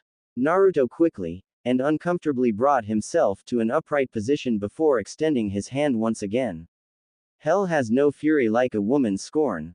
Hanabi took his hand as leverage and brought herself also to an upright position. Fuming, she walked out of the river still drenched. Now I have to go change. Sorry. My prank went a little too far there. You had something to do with that sudden fluctuation with the water, didn't you? Hanabi asked, catching onto his choice of words, as she turned around, finally facing her instructor. Yes. I figured that it would be a bit funny and teach you a lesson too. Oh, and what is that?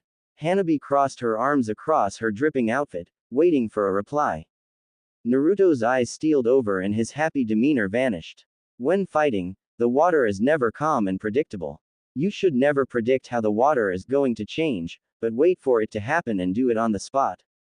Hanabi stood there for a few moments, contemplating what he was trying to explain. He was correct. Earlier she was focusing so much on predicting that she could hardly even move.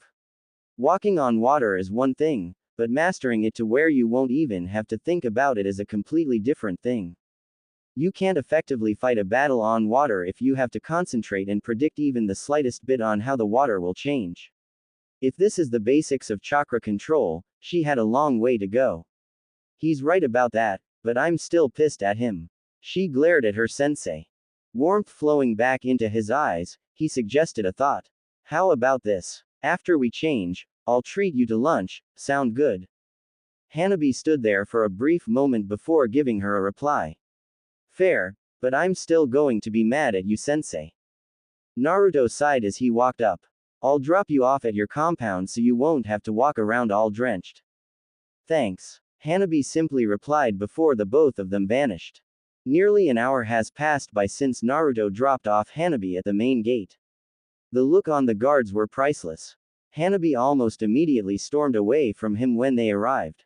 Since then, he quickly got back to his dinky little apartment and promptly tossed his clothes in the dryer while he took a long shower. Afterwards, his clothes were dried off, so he changed back into them, since they were hardly dirty, and walked back to the compound. There he leaned against the wall next to the guards, not saying a thing. Why is she taking so long? Naruto grumbled to himself. Certainly enough, as soon as he thought about leaving, Hanabi came walking out. So where are we going to go? Hanabi asked, her hair still wet. My favorite place. Naruto grinned as he motioned for Hanabi to follow. The two of them walked through the center of the village. Naturally both of them always drew other people's attention. One was a hero, the other was a main branch member of the Hyuga clan. Both was well known through the village, but never seen together. Until last night and today. Several of the citizens seemed to have been whispering to one another. Hanabi was intrigued by their reactions, but decided to brush it off. They couldn't be thinking about what I think they are. That would be foolish. We aren't even properly dressed for. Hanabi stopped mid-thought as she realized where her train of thought was heading. Why would I even think that? Just stop thinking about it. You are learning from him to become more powerful.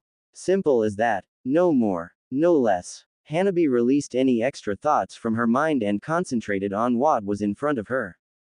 Naruto led them to his favorite place to eat in the entire village. Whenever he wanted a place to relax, or just to eat, he would almost always come here. Ichiraku's ramen stand. Naruto promptly sat on a stool and grinned as he waved hello to both Tsuki and Ayame. Hanabi sighed. What was I expecting? Should have known he would have taken me here. Hanabi took up a stool next to her sensei. How may I help you today? Tsuki called out, asking for his customer's orders. 3 pork ramen, Tsuki. Naruto replied all too happily as he conversed the old man. And I'll have 1 bowl of chicken ramen please. Coming right up. Moments passed by before their bowls arrived. Both shinobis gave their thanks and began to eat. The difference between the student and teacher were night and day. One was practically inhaling the ramen while the other was eating it in a most graceful manner. Between the infrequent breaths as he inhaled his ramen, he would ask the old man and his daughter how their day been. Hearing their response, his eyes would dance with happiness, knowing they were doing good. So why are you with her, Naruto? Ayame called out, with a devious smirk on her face as he finished off his 3rd bowl. Hanabi Hyuga is my disciple. So I'm training her. Ayame chuckled sweetly. Disciple huh? That's not what I heard. And pray tell, what exactly did you hear? Naruto asked in a dull voice. He didn't like where this was going, especially with that expression on her face. Ayame's eyes shined with mischief. Girlfriend, was the single word she let out. Oh, this is too much fun. Naruto narrowed his eyes as he posed a question. And what led you to believe that rumor? This. Ayame replied without missing a beat. She swiftly pulled out a single picture from her pocket. It showed Naruto in a suit, minus the jacket, with the said jacket wrapped around Hanabi's tiny frame. His arm wrapped around her, and a light blush appearing on her face. Anyone would have mistaken these two as a couple from the picture alone. Who? Hanabi immediately dropped her chopsticks as she asked in a shocked, high-pitched voice. Naruto replied with a single word laced with poison. Kakashi. When? Hanabi asked in a barely audible voice. Clearly last night. Naruto remarked smartly. How? By being a sneaky bastard. Naruto growled under his breath. Worry not Hanabi. Naruto's gaze darkened along with his tone. I'll deal with him later. Naruto stated as he placed the change for their meals on the counter. Naruto separated himself from the ramen stand and motioned for his student to follow him. Let's get back to training. Hanabi hesitantly nodded, slightly frightened by his demeanor. Nonetheless, she still followed her teacher. Both of them arrived at the training grounds and started stretching. So sensei, what will we be training right now? Hanabi stated as she started stretching her legs.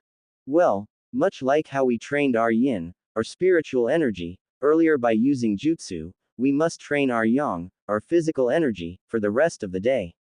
The both finished stretching before Naruto motioned her to a tree. We will start off with kicks and punches. You want to throw them straight, and sharp. Through punching, you can use your taijutsu faster and more accurately. I'll watch to correct your form if I notice anything. Hanabi replied with a single nod before throwing her punches at the tree. A few minutes passed by before Naruto held his hand up. Okay. Naruto quickly grabbed his student's attention as he took up his stance next to her. First, lower your stance, that way you will have a lower center of gravity, that way. Naruto swept one of her legs out from her. Hanabi let out a gasp as she lost her balance, but felt a large hand placed against her upper back for support. She blushed a little from embarrassment. Naruto withdrew his hand once she firmly placed both feet and lowered her stance. You won't topple over so easily. When you throw your punches, be sure to fully extend the arm. Naruto suggested as he grabbed her arm, extending it, and tapping the elbow to lock it in place. Be sure to properly distance yourself from the tree so you can use the full extension of your arm. Hanabi took a deep breath and resumed her punches. After 30 minutes, Naruto instructed her to work on her kicks. Training your legs is one of the most important things you can do. For the kicks, you have to maintain balance on one foot while swinging your whole body. This will not only build up your strength, which allows you to run faster and kick harder, but also maintain a great center of balance no matter what pose you are in. Hanabi replied in affirmative and started kicking her tree. Several minutes passed before Naruto gave her points on how to improve. You do not want to lock the knee of the leg you are standing on. The lightest of kicks will send you toppling. As for kicks, keep your half folded into your thigh. Once you are near the tree, spring it out. The momentum of swinging your calf while you are swinging your thigh will greatly enhance the force behind the kick, making it more effective. Naruto quickly swung out his leg as a whole, causing the tree to stir before him. He then folded his calf to his thigh, swung his thigh, and right before bringing it in line with the tree, he sprung his calf, slamming the shin of his right leg against the tree, causing several leaves to fall down with a mighty shake. Hanabi's eyes widened with disbelief. Now that she thought out about it, it did make sense. The calf, which is striking, would be moving at a faster speed if sprung at the end, rather than the beginning. Hanabi began twisting her upper body, coiling the energy together, and unwinding all that energy. Her leg slammed against the tree, giving it a small shiver. A smile grew upon her face as she saw a visible difference in power. She honed her mind and continued doing the same kicks for the next 30 minutes. Hanabi sat down rubbing her shins. Damn, this stuff hurts. She sighed heavily. Naruto smiled sweetly as gave her a hand. That will be enough for today, Hanabi. Naruto didn't want to push her too far in one day. So that you needn't walk far, I'll bring you home. He gently placed his hand on her shoulder. She blinked. In that instant, before she could even open them, the landscape changed around them. The fact that Naruto could use this technique still amazes her. Be sure to tend to your ache and pains. We will do the same routine tomorrow. Understood. Naruto stared at his student. He monitored her body language, her facial expressions, and the desires in her eyes as he peered into her soul. Hearing his tone, she knew that wasn't a question, but a statement. She was upset. Upset at herself that she was too weak to handle what he could throw at her. Furious that her clan said that she was strong when she is nothing compared to him. How long must she wait before she can truly become strong? Not strong in her clan's eyes, but in her own. Strong enough to where she could be on par with someone like him. She knew it was a fool's dream, but she chased it nonetheless. She wanted the power where no one can force her to do anything. Understood, sensei. I'll see you tomorrow. Hanabi replied with a burning desire in her eyes. Naruto scratched his head as she passed the guards. This is not good. Naruto sighed mentally. I could tell by her eyes. She's going about this the wrong way. If she doesn't fix herself in the next few weeks, I'll have to talk to her about it before it gets worse. Naruto scratched his head once again before disappear into the night. Naruto arrived in a different training ground. He glanced up and saw a familiar white-haired shinobi laying in a branch, reading from an orange book. Hey, Kakashi-sensei. I need to ask you a few questions. What the? I didn't even feel him appear. I may be relaxed, but he shouldn't have gotten this close without me noticing. Unless he. Kakashi started to sweat as he glanced down to his former student. Kakashi decided to respond with innocence and ignorance. Maybe he didn't know. He hoped he didn't know. Ah, I heard you have a new disciple. Yes. Naruto replied curtly. Her name is Hanabi Hyuga. Oh, a sweat drop. The prodigy from the main house, is it? Yes. Did you come here seeking for guidance in how to be a good sensei? Kakashi did his best to maintain his mask. Please say yes. Please say yes. No. Oh. Kakashi started panicking. Shit. I have to remain calm. He might still not know. Kakashi strengthened his facade. What brings you here then? I wanted to ask you about a certain picture or two. The area was so silent, you could hear a pin drop. What pictures? Cut the bullshit, sensei. You know what pictures I'm talking about. Kakashi let out an audible gulp. Single quote. Knowing what happened with my last relationship, I want to simply ask this. Why? Kakashi knew there was no getting out of this. Because I thought you two looked happy.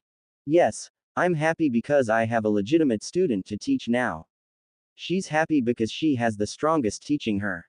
Naruto stated as if it was simple fact and no more. Is that all? No other feelings at all. She's 16 for crying out loud, Kakashi. And perfectly marriageable too, Kakashi quickly quipped, hoping to inject some humor to lessen the tone.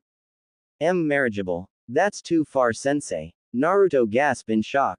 Kakashi quickly raised out his hands, waving. I was just using it as an example. I didn't mean that she should marry, but that if she's old enough to marry, she's old enough to date. Kakashi, you know I wouldn't want to date anyone after what happened last time. Naruto vehemently spat out. Still letting that eat you up inside, aren't you? Kakashi sighed heavily. You know that wasn't your fault. There was extenuating circumstances regarding that and you said it yourself. You didn't expect her to give up everything for you. I know what I said, Kakashi-sensei. It still doesn't make it any less painful for me. Naruto gripped his fists, his fingers breaking his skin as his eyes began to swell with tears. Kakashi dropped from the tree and placed his hands on his shoulders. I'm sorry, Naruto. I didn't know it would affect you this badly. I thought you gotten over it. Naruto sighed heavily, hearing his sensei's apologetic words as his hands already began to stop the bleeding and heal his self-inflicted wounds. Just promise me one thing, sensei. Naruto turned his gaze upward, the lights in his eyes danced with the myriad of emotions that played through them as they mingled with the lingering tears. What would that be? Don't try to make something out of nothing between Hanabi and I. We are merely teacher and student. I do not like her that way, nor does she. Naruto requested firmly from his teacher. I promise not to make something out of nothing, Naruto.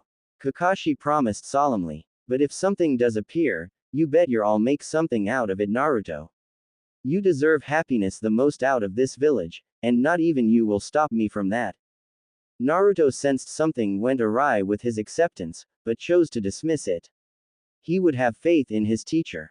Thank you for understanding. Several weeks has passed since Naruto initially took the young Hyuga under his wing. Every day, even the weekends, it was composed of the same training. Exhausting her chakra through the use of ninjutsu and the strengthening of her body through taijutsu training. She was quickly progressing, but before he could continue, Hanabi and her team were assigned a C-ranked escort mission to the Land of Waves. It's been a week since they left. Naruto hummed to himself as he wandered around the village. He eventually found himself in a district belonging to the Uchiha clan. As long as a single member of the clan still lived, the clan could not remove any of the homes. He walked through the street, various different homes of sizes on both sides, all of them covered in dust, untouched for ages, all but one. The home which Sasuke grew up and currently lived is the only one to be clean. Naruto knocked on the door to see if his former teammates were home. Not a sound came in reply to his knocks. No one is home, huh? I guess those two are still on their honeymoon. Naruto sighed heavily as he paced away from the district. Without any real thought as to what to do, he wandered where the wind took him. As he wandered, almost everyone he walked by greeted him with smiles. After an hour passed by, he came across one of his friends from his childhood. Sporting the green spandex, Lee and Guy were running around the village. Naruto waved towards the two, immediately capturing their attentions. Lee pivoted on his heel and took off towards Naruto at unspeakable speed. I hope he can stop. Naruto panicked, poised to jump at the last second if in case his friend was unable to stop on a dime. Surely enough, even with all that speed behind him, Lee came to a grinding halt before Naruto, have a salutational greeting to the blonde shinobi. Good morning, Naruto. The essence of youth was overflowing with each word. A single thought came to Naruto's mind when he was greeted by Lee. Hey Lee, I got a favor to ask you. Anything, Naruto. Lee happily agreed to his request without even confirming. After years of knowing each other, he knew there would be only one thing he would request of him. Mind sparring with me? Certainly. Let's meet at Training Grounds 28. Gleefully, the green spandex sporting Jonin grinned as he and his sensei jumped away. With a wide grin, Naruto followed both Lee and Guy. The three of them appeared in a vast clearing of the woods. Almost a perfect circular patch of dirt expanded outward of an 100 feet radius. Guy stood in the center with Naruto and Lee on opposite sides of each other. So what restrictions do you wish to place, Naruto? Guy asked. Naruto contemplated for a while. He remembered the first time he fought with Lee. It took over a whole day, a full 24 hours, before either of them decided to stop. While he had all day, he did not necessarily wanted to spend so long on a fight. First, taijutsu only. Second, we will keep our weights on, and I won't remove my seals. Third, no inner gates. Fourth, first to land one blow wins. Guy and Lee both nodded their head in unison, agreeing to the restrictions for this fight. Guy spoke up, asking a question to one of the things Naruto remarked. So I take it you were able to decipher your clan's scrolls? Only a few scrolls. The other ones I can decipher in time, but if they're anywhere as hard as this seal, it will be a while before I will master them. There's just so many. They're that hard? Lee questioned. Naruto sighed heavily as he answered the question. Yeah, I haven't even mastered this seal. It's rough, but it works for all intents and purposes. This time, Guy asked another question. So, what does that seal do? I know you've been using it for a while, and you said you were tweaking with it and tell me once you figured out everything. Ah, yes. This is my favorite seal from the scrolls one deciphered. Naruto nodded. It takes the spiritual and physical energies used to make chakra, and makes it counter-flow against itself. Since it forces the physical energy against itself, it also strengthens my body. How many gates can you open so far, Naruto? 2 so far. I'm not nearly as talented as you or Guy. Naruto lightly scratched the back of his head. Lee nearly teared up. Being called talented by him, one of his best friends, truly made his day. With his fist shaking and tears flowing, he smiled. The youth is strong in you. Naruto sweated a little. Him and his youth. Lee jumped back and moved into his strong fist stance. Naruto also jumped back, positioning himself in no particular stance. He lowered his waist, brought his right fist to his side, and extended his left fist out. Never seen that stance before. Guy thought to himself as he examined Naruto's pose. Not many openings. Not sure why he is sticking his left arm all the way out. This could be intriguing. Guy raised his hand. He glanced at both parties and immediately dropped it, signaling the fight to begin. Without missing a beat, Lee sprang forwards with unprecedented speed, hurtling himself towards Naruto. Dynamic entry. The youthful taijutsu master leapt from the ground, extending both right leg and arms, aiming for Naruto's torso. Naruto pivoted on the spot, swinging his body out of the range of his kick, but kept his fist leveled with Lee's eyesight. Just as Lee passed by him, he made his move while he was still within range. Lee's face swept dangerously close to Naruto's fist. He didn't worry though. It was fully extended, so it wouldn't hit him unless Naruto moved. Nonetheless, something caught his attention as he flew by. I can't see much. His fist is like a wall, blocking most of my view. Suddenly, another fist came into view. Lee's eyes widened as he moved up his right arm to intercept it, blocking the punch. Taking the brunt of the force, his body tilted, sending him on a deviant course angled away from Naruto. Naruto quickly retracted his right fist back to his side. Lee blinked several times as his mind started grinding away as to what just happened. I couldn't see his attack until the last second because of that fist. Guy mulled to himself as he saw the brief contact between Lee and Naruto. He seems to be using his left fist as a shield, to counter against Lee's attacks and to hinder his vision, while he holds back his right fist and strikes with it like a spear at any opportunity. Lee rolled along the ground before coming to a halt. With a grin, he fell into his stance once again. He hopped a few times before dashing off again. I'll fake him out. When I get close, I'll dash around and strike from behind. Just as he moved in, Naruto adjusted his arm to hinder Lee's eyesight. Lee instantly pivoted on the spot, swinging around his friend to position himself behind Naruto. Naruto pivoted quickly on the spot, swinging his extended fist, matching it with Lee's speed and movement. Blocking his view from his attack, Lee jumped back once again. I guess I have to kick it up a notch. Lee shifted from side to side before lowering his stance. Before taking off, he noticed something was off. Where did he? Before he could even finish his thought, Naruto was upon him. Same fist outstretched, expanding its size in Lee's field of view. He knew what was going to happen, so he twisted his body counterclockwise to the outside of Naruto's left arm, dodging Naruto's incoming punch barely. B continued to spin around until he was behind Naruto, following through with a counterattack. Naruto spun clockwise to defend.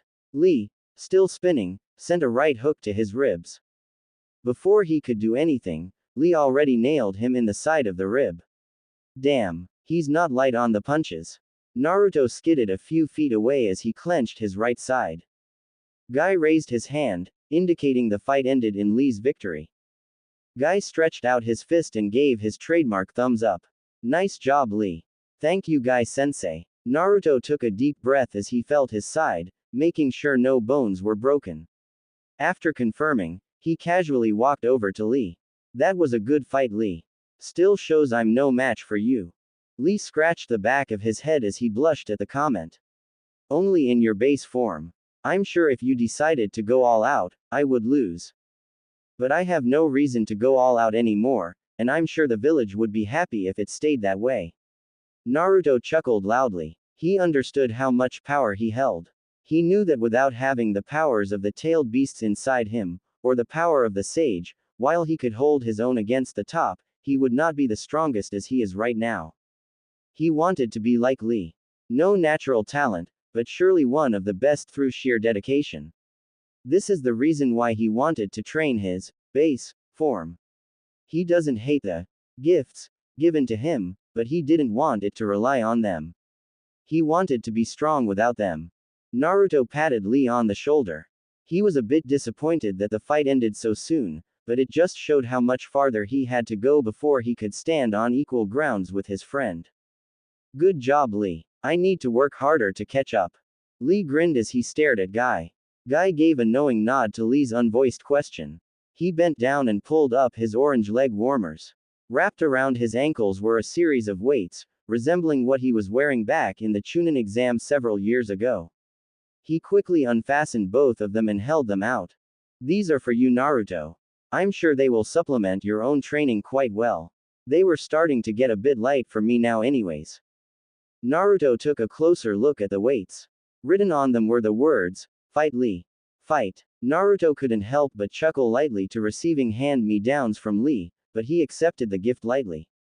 After Lee confirmed Naruto had a firm grip on his weights, he let go of them, causing Naruto's arms to drop considerably. Good lord. These must weigh a ton each. You are too much, Lee. Naruto mentally exasperated as he fought to wrap the weights around his leg under his pants. The weights were a considerable strain on him, but he would adjust in time. Not to mention they pulling on his leg hairs. I better grab some sport tape soon. Naruto grinned as he said thanks to Lee. Now Lee, let's get you some new weights. Guy-sensei. Giving his teacher his trademark salute, the both of them flared their brilliant smiles at Naruto before leaving. Naruto sighed heavily as he grudgingly began his long walk to find some sport tape. Naruto pushed open a glass door, knocking a dangling bell, informing the store owner of a customer's entrance. A soft voice called out from beyond the door behind the counter. Hold one, I'll be right there. Several sounds of metal clanging against each other. The sound of hurried footsteps could be heard as the owner stepped out with soot all over her coveralls. She wiped the dirt and grime from her face as best as she could, but alas, visible traces of her tiresome work remained. She glanced at the blonde shinobi as a smile grew exponentially on her face. Her eyes danced with a myriad of emotions as she lifted up a piece of the counter, allowing her access to the rest of the store. Hey stranger. She deftly stepped towards Naruto, throwing her arms around him. Hey Tenten. Naruto replied as he was met with the dirty, yet warm embrace of his friend. How have you been holding up? She pulled her face away, tilting her head and adding a sweet smile. I've been getting better. The emotions on her face morphed from happy, to sad, to anger. She quickly pulled her smithing hammer from her waist, hitting Naruto upside the head as she pouted slightly. Would it kill you to come back and visit me? You've been gone for months, and not a single word. Naruto, crouching and clenching his head, moaned in agony. Damn, ain't no punch from Sakura, but still hurts like hell. Naruto exhaled a painful gasp before replying. Sorry Tenten, but you don't need to go hitting me upside the head. Tenten reflected on her actions. She didn't mean to really hurt the guy, but on second thought, no matter what, getting hit by a smithing hammer would hurt anyone. No matter how mad she was, she shouldn't have taken it that far. Sorry. It seems all I ever do is hit and berate you. Tenten's expression changed once again as she stared at the ground, fidgeting with her fingers. After rubbing his head a dozen times, he stood back up and laid both hands on her shoulders. It's okay Tenten, I forgive you, so don't be so sad. Tenten raised her head, locking her eyes with Naruto's. Naruto grinned back. Besides, didn't hurt as much as when Sakura used to punch me. Tenten let out a small chuckle, recalling several circumstances that lead to Naruto flying across the streets from a punch of a pink-haired kunoichi. She always was rough with you, wasn't she? Naruto bellowed out in laughter as he agreed with her. I don't even know why I chased after her for so long. Yeah, especially after all those punches you took. You were one determined knucklehead, Naruto. Tenten agreed, laughing all the same with her friend. You better believe it. Naruto grinned. So, what brings you to my little shop, oh great hero, Naruto-sama? Tenten asked as she was playfully adding honorifics. Stop that Tenten. You know I hate it when people call me that. Naruto chastised his friend for making fun of his titles. Tenten merely stuck her tongue out all too playfully in response. But yeah, I came here to get some athletic tape. Lee have me his old weights and it's hurting my leg hairs.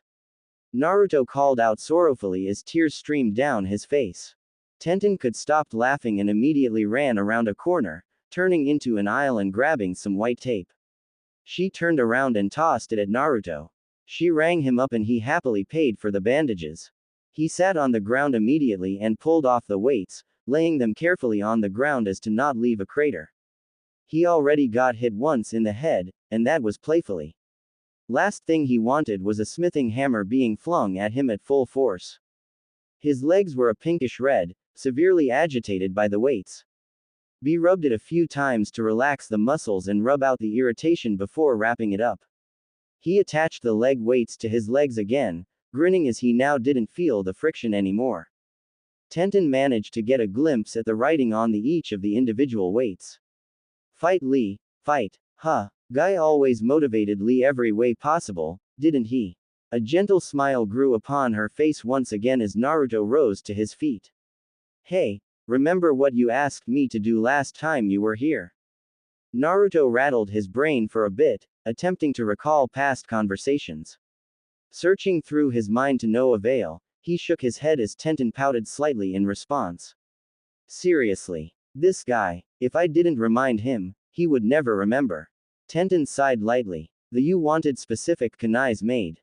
The three-pronged ones. All uncharged. Tenten walked behind the counter and pulled out a flat, rectangular box. She lifted the top, showcasing 10 cobalt blue triple-pronged kunai with C's wrapped around the handle. She smiled as she saw the light in Naruto's eyes. She placed the cover back on the flat box and handed it to him. You already have many of these planted around the village, and I take it you planted the others in the different villages when you were gone the past few months.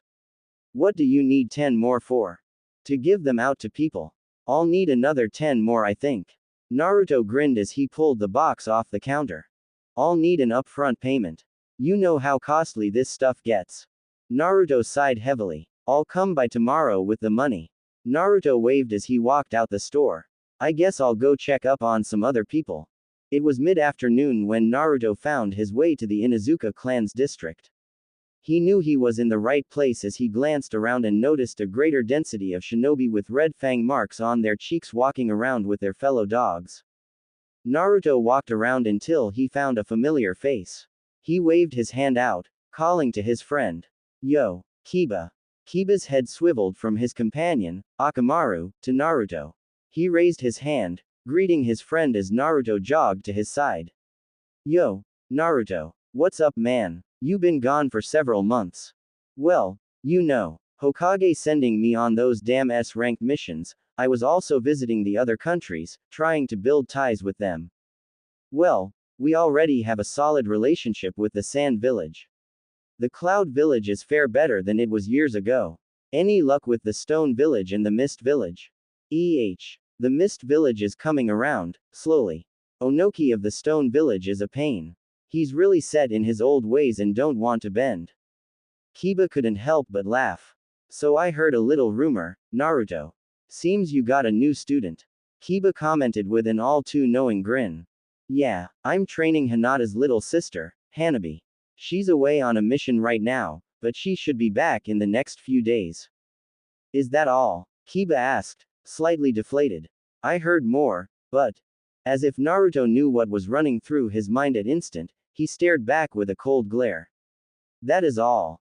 Kiba clearly heard the underlying tone in his voice. Sensitive subject. Don't bring it up, got it? Kiba made a mental note not to tread on those grounds again. So anything new with you, Kiba? I got a genin team now. Kiba grunted. They're annoying as hell. Naruto busted out laughing. Kiba, in change of kids. Annoying him. Oh, I would pay to see that. Knowing that grin on Naruto's face, it was easy for Kiba to know what was running through his mind. Yeah, wait until you have a team. Kiba remarked darkly. You won't be laughing then. The effect was instant. His thoughts started kicking into fifth gear. Naruto started to panic slightly. What if I had someone like Konohamaru, or even worse, sweat began pouring out of his face as his body started to shiver. Myself. He would probably lose all patience faster than he could eat a bowl of ramen. Note to self, thank Hanabi for being such a good student. Hey, Naruto, you hungry? As if his body heard the question, his stomach replied with a large growl. Heh. Naruto bashfully scratched the back of his head. Yeah. Let's go then. We'll pick up Choji and go to barbecue. Dishes holding a variety of raw meat was placed before the three men. Practically drooling, they quickly placed as much meat as possible over the grill. The smell of cooking meat wafted to Choji, literally causing his mouth to water over. Oh man, it smells even better than last time. Choji exclaimed as he stared at the meat, hoping his anticipation would, by some miracle, cook the meat faster. So what have you been up to, Choji? Naruto asked. Choji snapped out of it, hearing the question asked by his friend. My father is preparing me to become the next clan head. He sighed heavily. It's not fun at all. I'd rather be a sensei for the next generation, but apparently this has to come first. Clan head, must be a lot of work. It is, Naruto. You don't even know. Naruto sighed heavily. But I have a feeling I will know soon enough.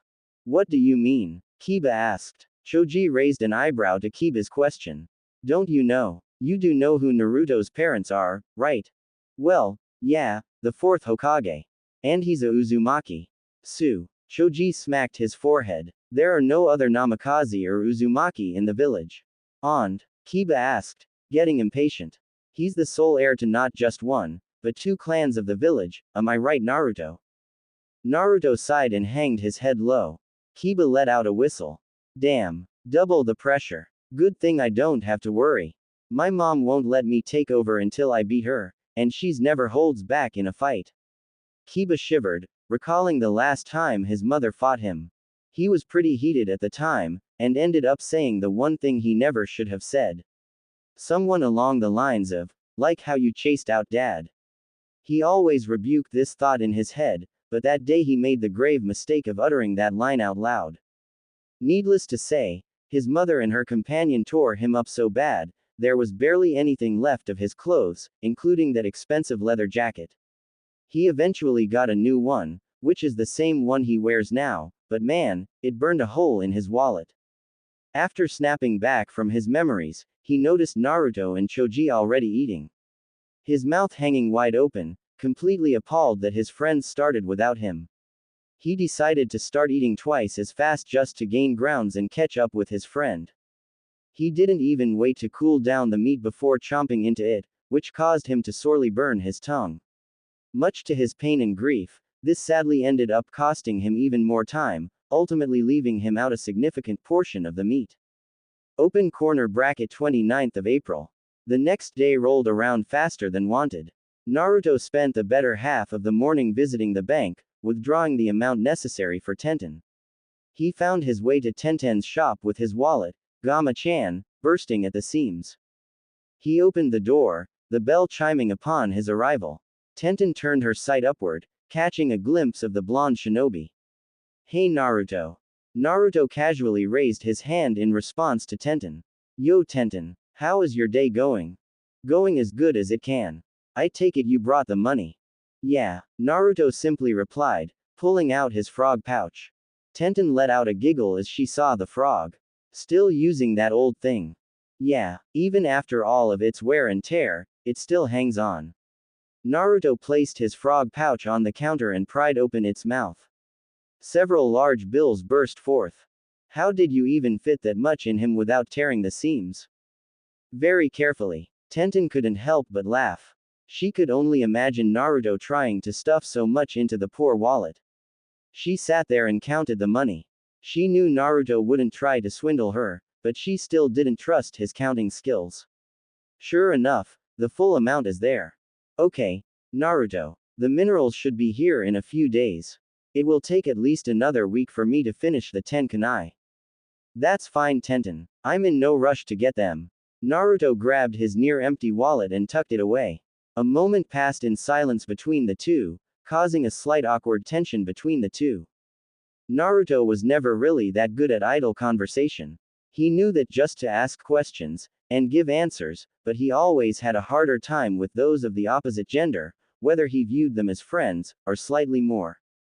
Naruto shifted his feet slightly, catching Tenten to notice his tension. What got him all fidgety? Naruto mulled over his thoughts for a minute, wondering if he should ask her or not. Hey, Tenten, have you eaten yet? A small smile found its way to her face. Ah, he's worried about me. Tenten took a pose, acting like she was really pondering. Naruto quickly lifted both his hands up, waving them frantically. You don't have to join me. I just thought that you might not have left the store yet to go eat and stuff, so I wanted to invite you and all. Tenten could help but chuckle at Naruto. He always talked goofy when he got nervous. He's too nice. She decided to stop messing around with him and nodded. Sure, I would be happy to eat with you. Naruto passively scratched the back of his neck, blushing lightly as he gave his trademark grin. You wanna go now? Tenten nodded in agreement as she followed him out the door, placing a sign up and locking her store behind her. Naruto led the way to the main dining district of the village. While there were numerous restaurants throughout the entire village, this was where most of them were at. During the walk to this district, Naruto informed Tenten of all the places he's been to during his recent travels. She was impressed that he left and started seeing the world, much like his sensei, Jiraiya-sama. She never really knew the man, but she still knew about him. One of the 3 legendary Sanins of the Leaf Village. She knew that he died while fighting pain. Naruto was devastated when he found out. She knew he saw him as a father, much like how viewed Tsunade as a mother. Even after losing such close people to him, he was still smiling. She looked to him for strength. She looked to him for guidance. When she heard Neji died, she couldn't believe it. She wouldn't believe it until she saw his body after the war. She lost the man she fell in love with. They never had the chance to properly date, so she can't say she lost her boyfriend. Nonetheless, she lost someone she loved all the same. When she was falling into the depths of despair, when everyone else was there standing by her side to get her through, it was ultimately Naruto who saved her. It wasn't him alone, but he did the most for her. He did the one thing no one else could have pulled off. He made her love him. He dated her while she was depressed. He would work day and night to get her through her sorrows. He toiled through the weeks, bringing smiles and laughter into her life every day. He would caress her hair. He would hold her in a warm embrace. No matter how much time passed, he never complained. She knew she wasn't easy to deal with. She was highly emotional and would cry at the drop of a hat, but Naruto stayed by her side. Waking early in the morning to see her. Staying up late to say good night when she fell asleep. He was always there for her to lean on without fail.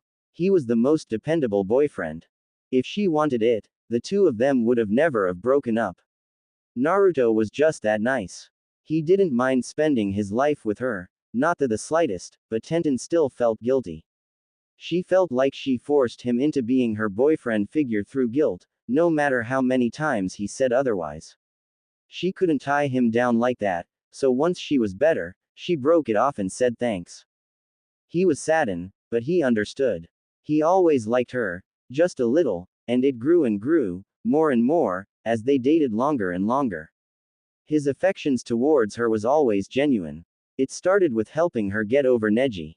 He wanted to do everything he could to help her, but over time, it grew from that to simply wanting to care for her. Even after they broke up. Even after he understood why she did it. Even after telling her that he felt no guilt. That he truly did love her. Even after all that, he knew he had to move on for her. He didn't want her to feel guilty anymore, so he moved on. Months passed and she was torn up when she heard that Hinata and him were dating. She knew she had no place to be jealous, but after seeing the warmth on his face when she saw the two of them together, she receded. It was only temporary. She managed to pull herself out of that rut by herself that time. She knew it was better for him, and her Hinata. She knew how long Hinata was chasing after Naruto. Another reason why she ended things with Naruto. She knew how much her friend loved him. She not only felt guilty for forcing him to be her boyfriend in replacement of Neji, but she felt she stole him from Hinata. To this day, she still didn't understand why Naruto chose to be with her over Hinata after the war, so she reasoned it was because she manipulated him. Even so, after Hinata ended it, Tenten lost it. She saw the expression in Naruto's face, or should she say lack thereof. That very day, she ripped Hinata a new one. She was pissed that the man she loved was going through so much pain, even after she herself put Naruto through the same pain. Needlessly to say, this put a large strain on the friendship between Hinata and Tenten, if you can even call it that nowadays. They would be polite with each other, but nothing more. They only talked to each other when necessary. Hinata didn't forgive her for stealing Naruto from her after the war, and Tenten didn't forgive her for breaking Naruto's heart. Even so, with the pain of two failed relationships, Naruto still smiled. She guessed that those failed relationships was one of the reasons he left the village to see the world multiple times. He needed time to himself to get over his pains. If he didn't, the awkward tension between them would always be there. Even so, after those few years, they've become friends just like before. A little awkward, yes, but still good friends. And here they were, eating out together in a restaurant. Sharing laughters and memories together, catching up on lost time. This relationship they had was closer than friends, but farther than lovers. A bond unique to them. Not even Naruto and Hinata had this bond between them. Not even the pink-haired kunoichi he chased after for so long had this close of a bond.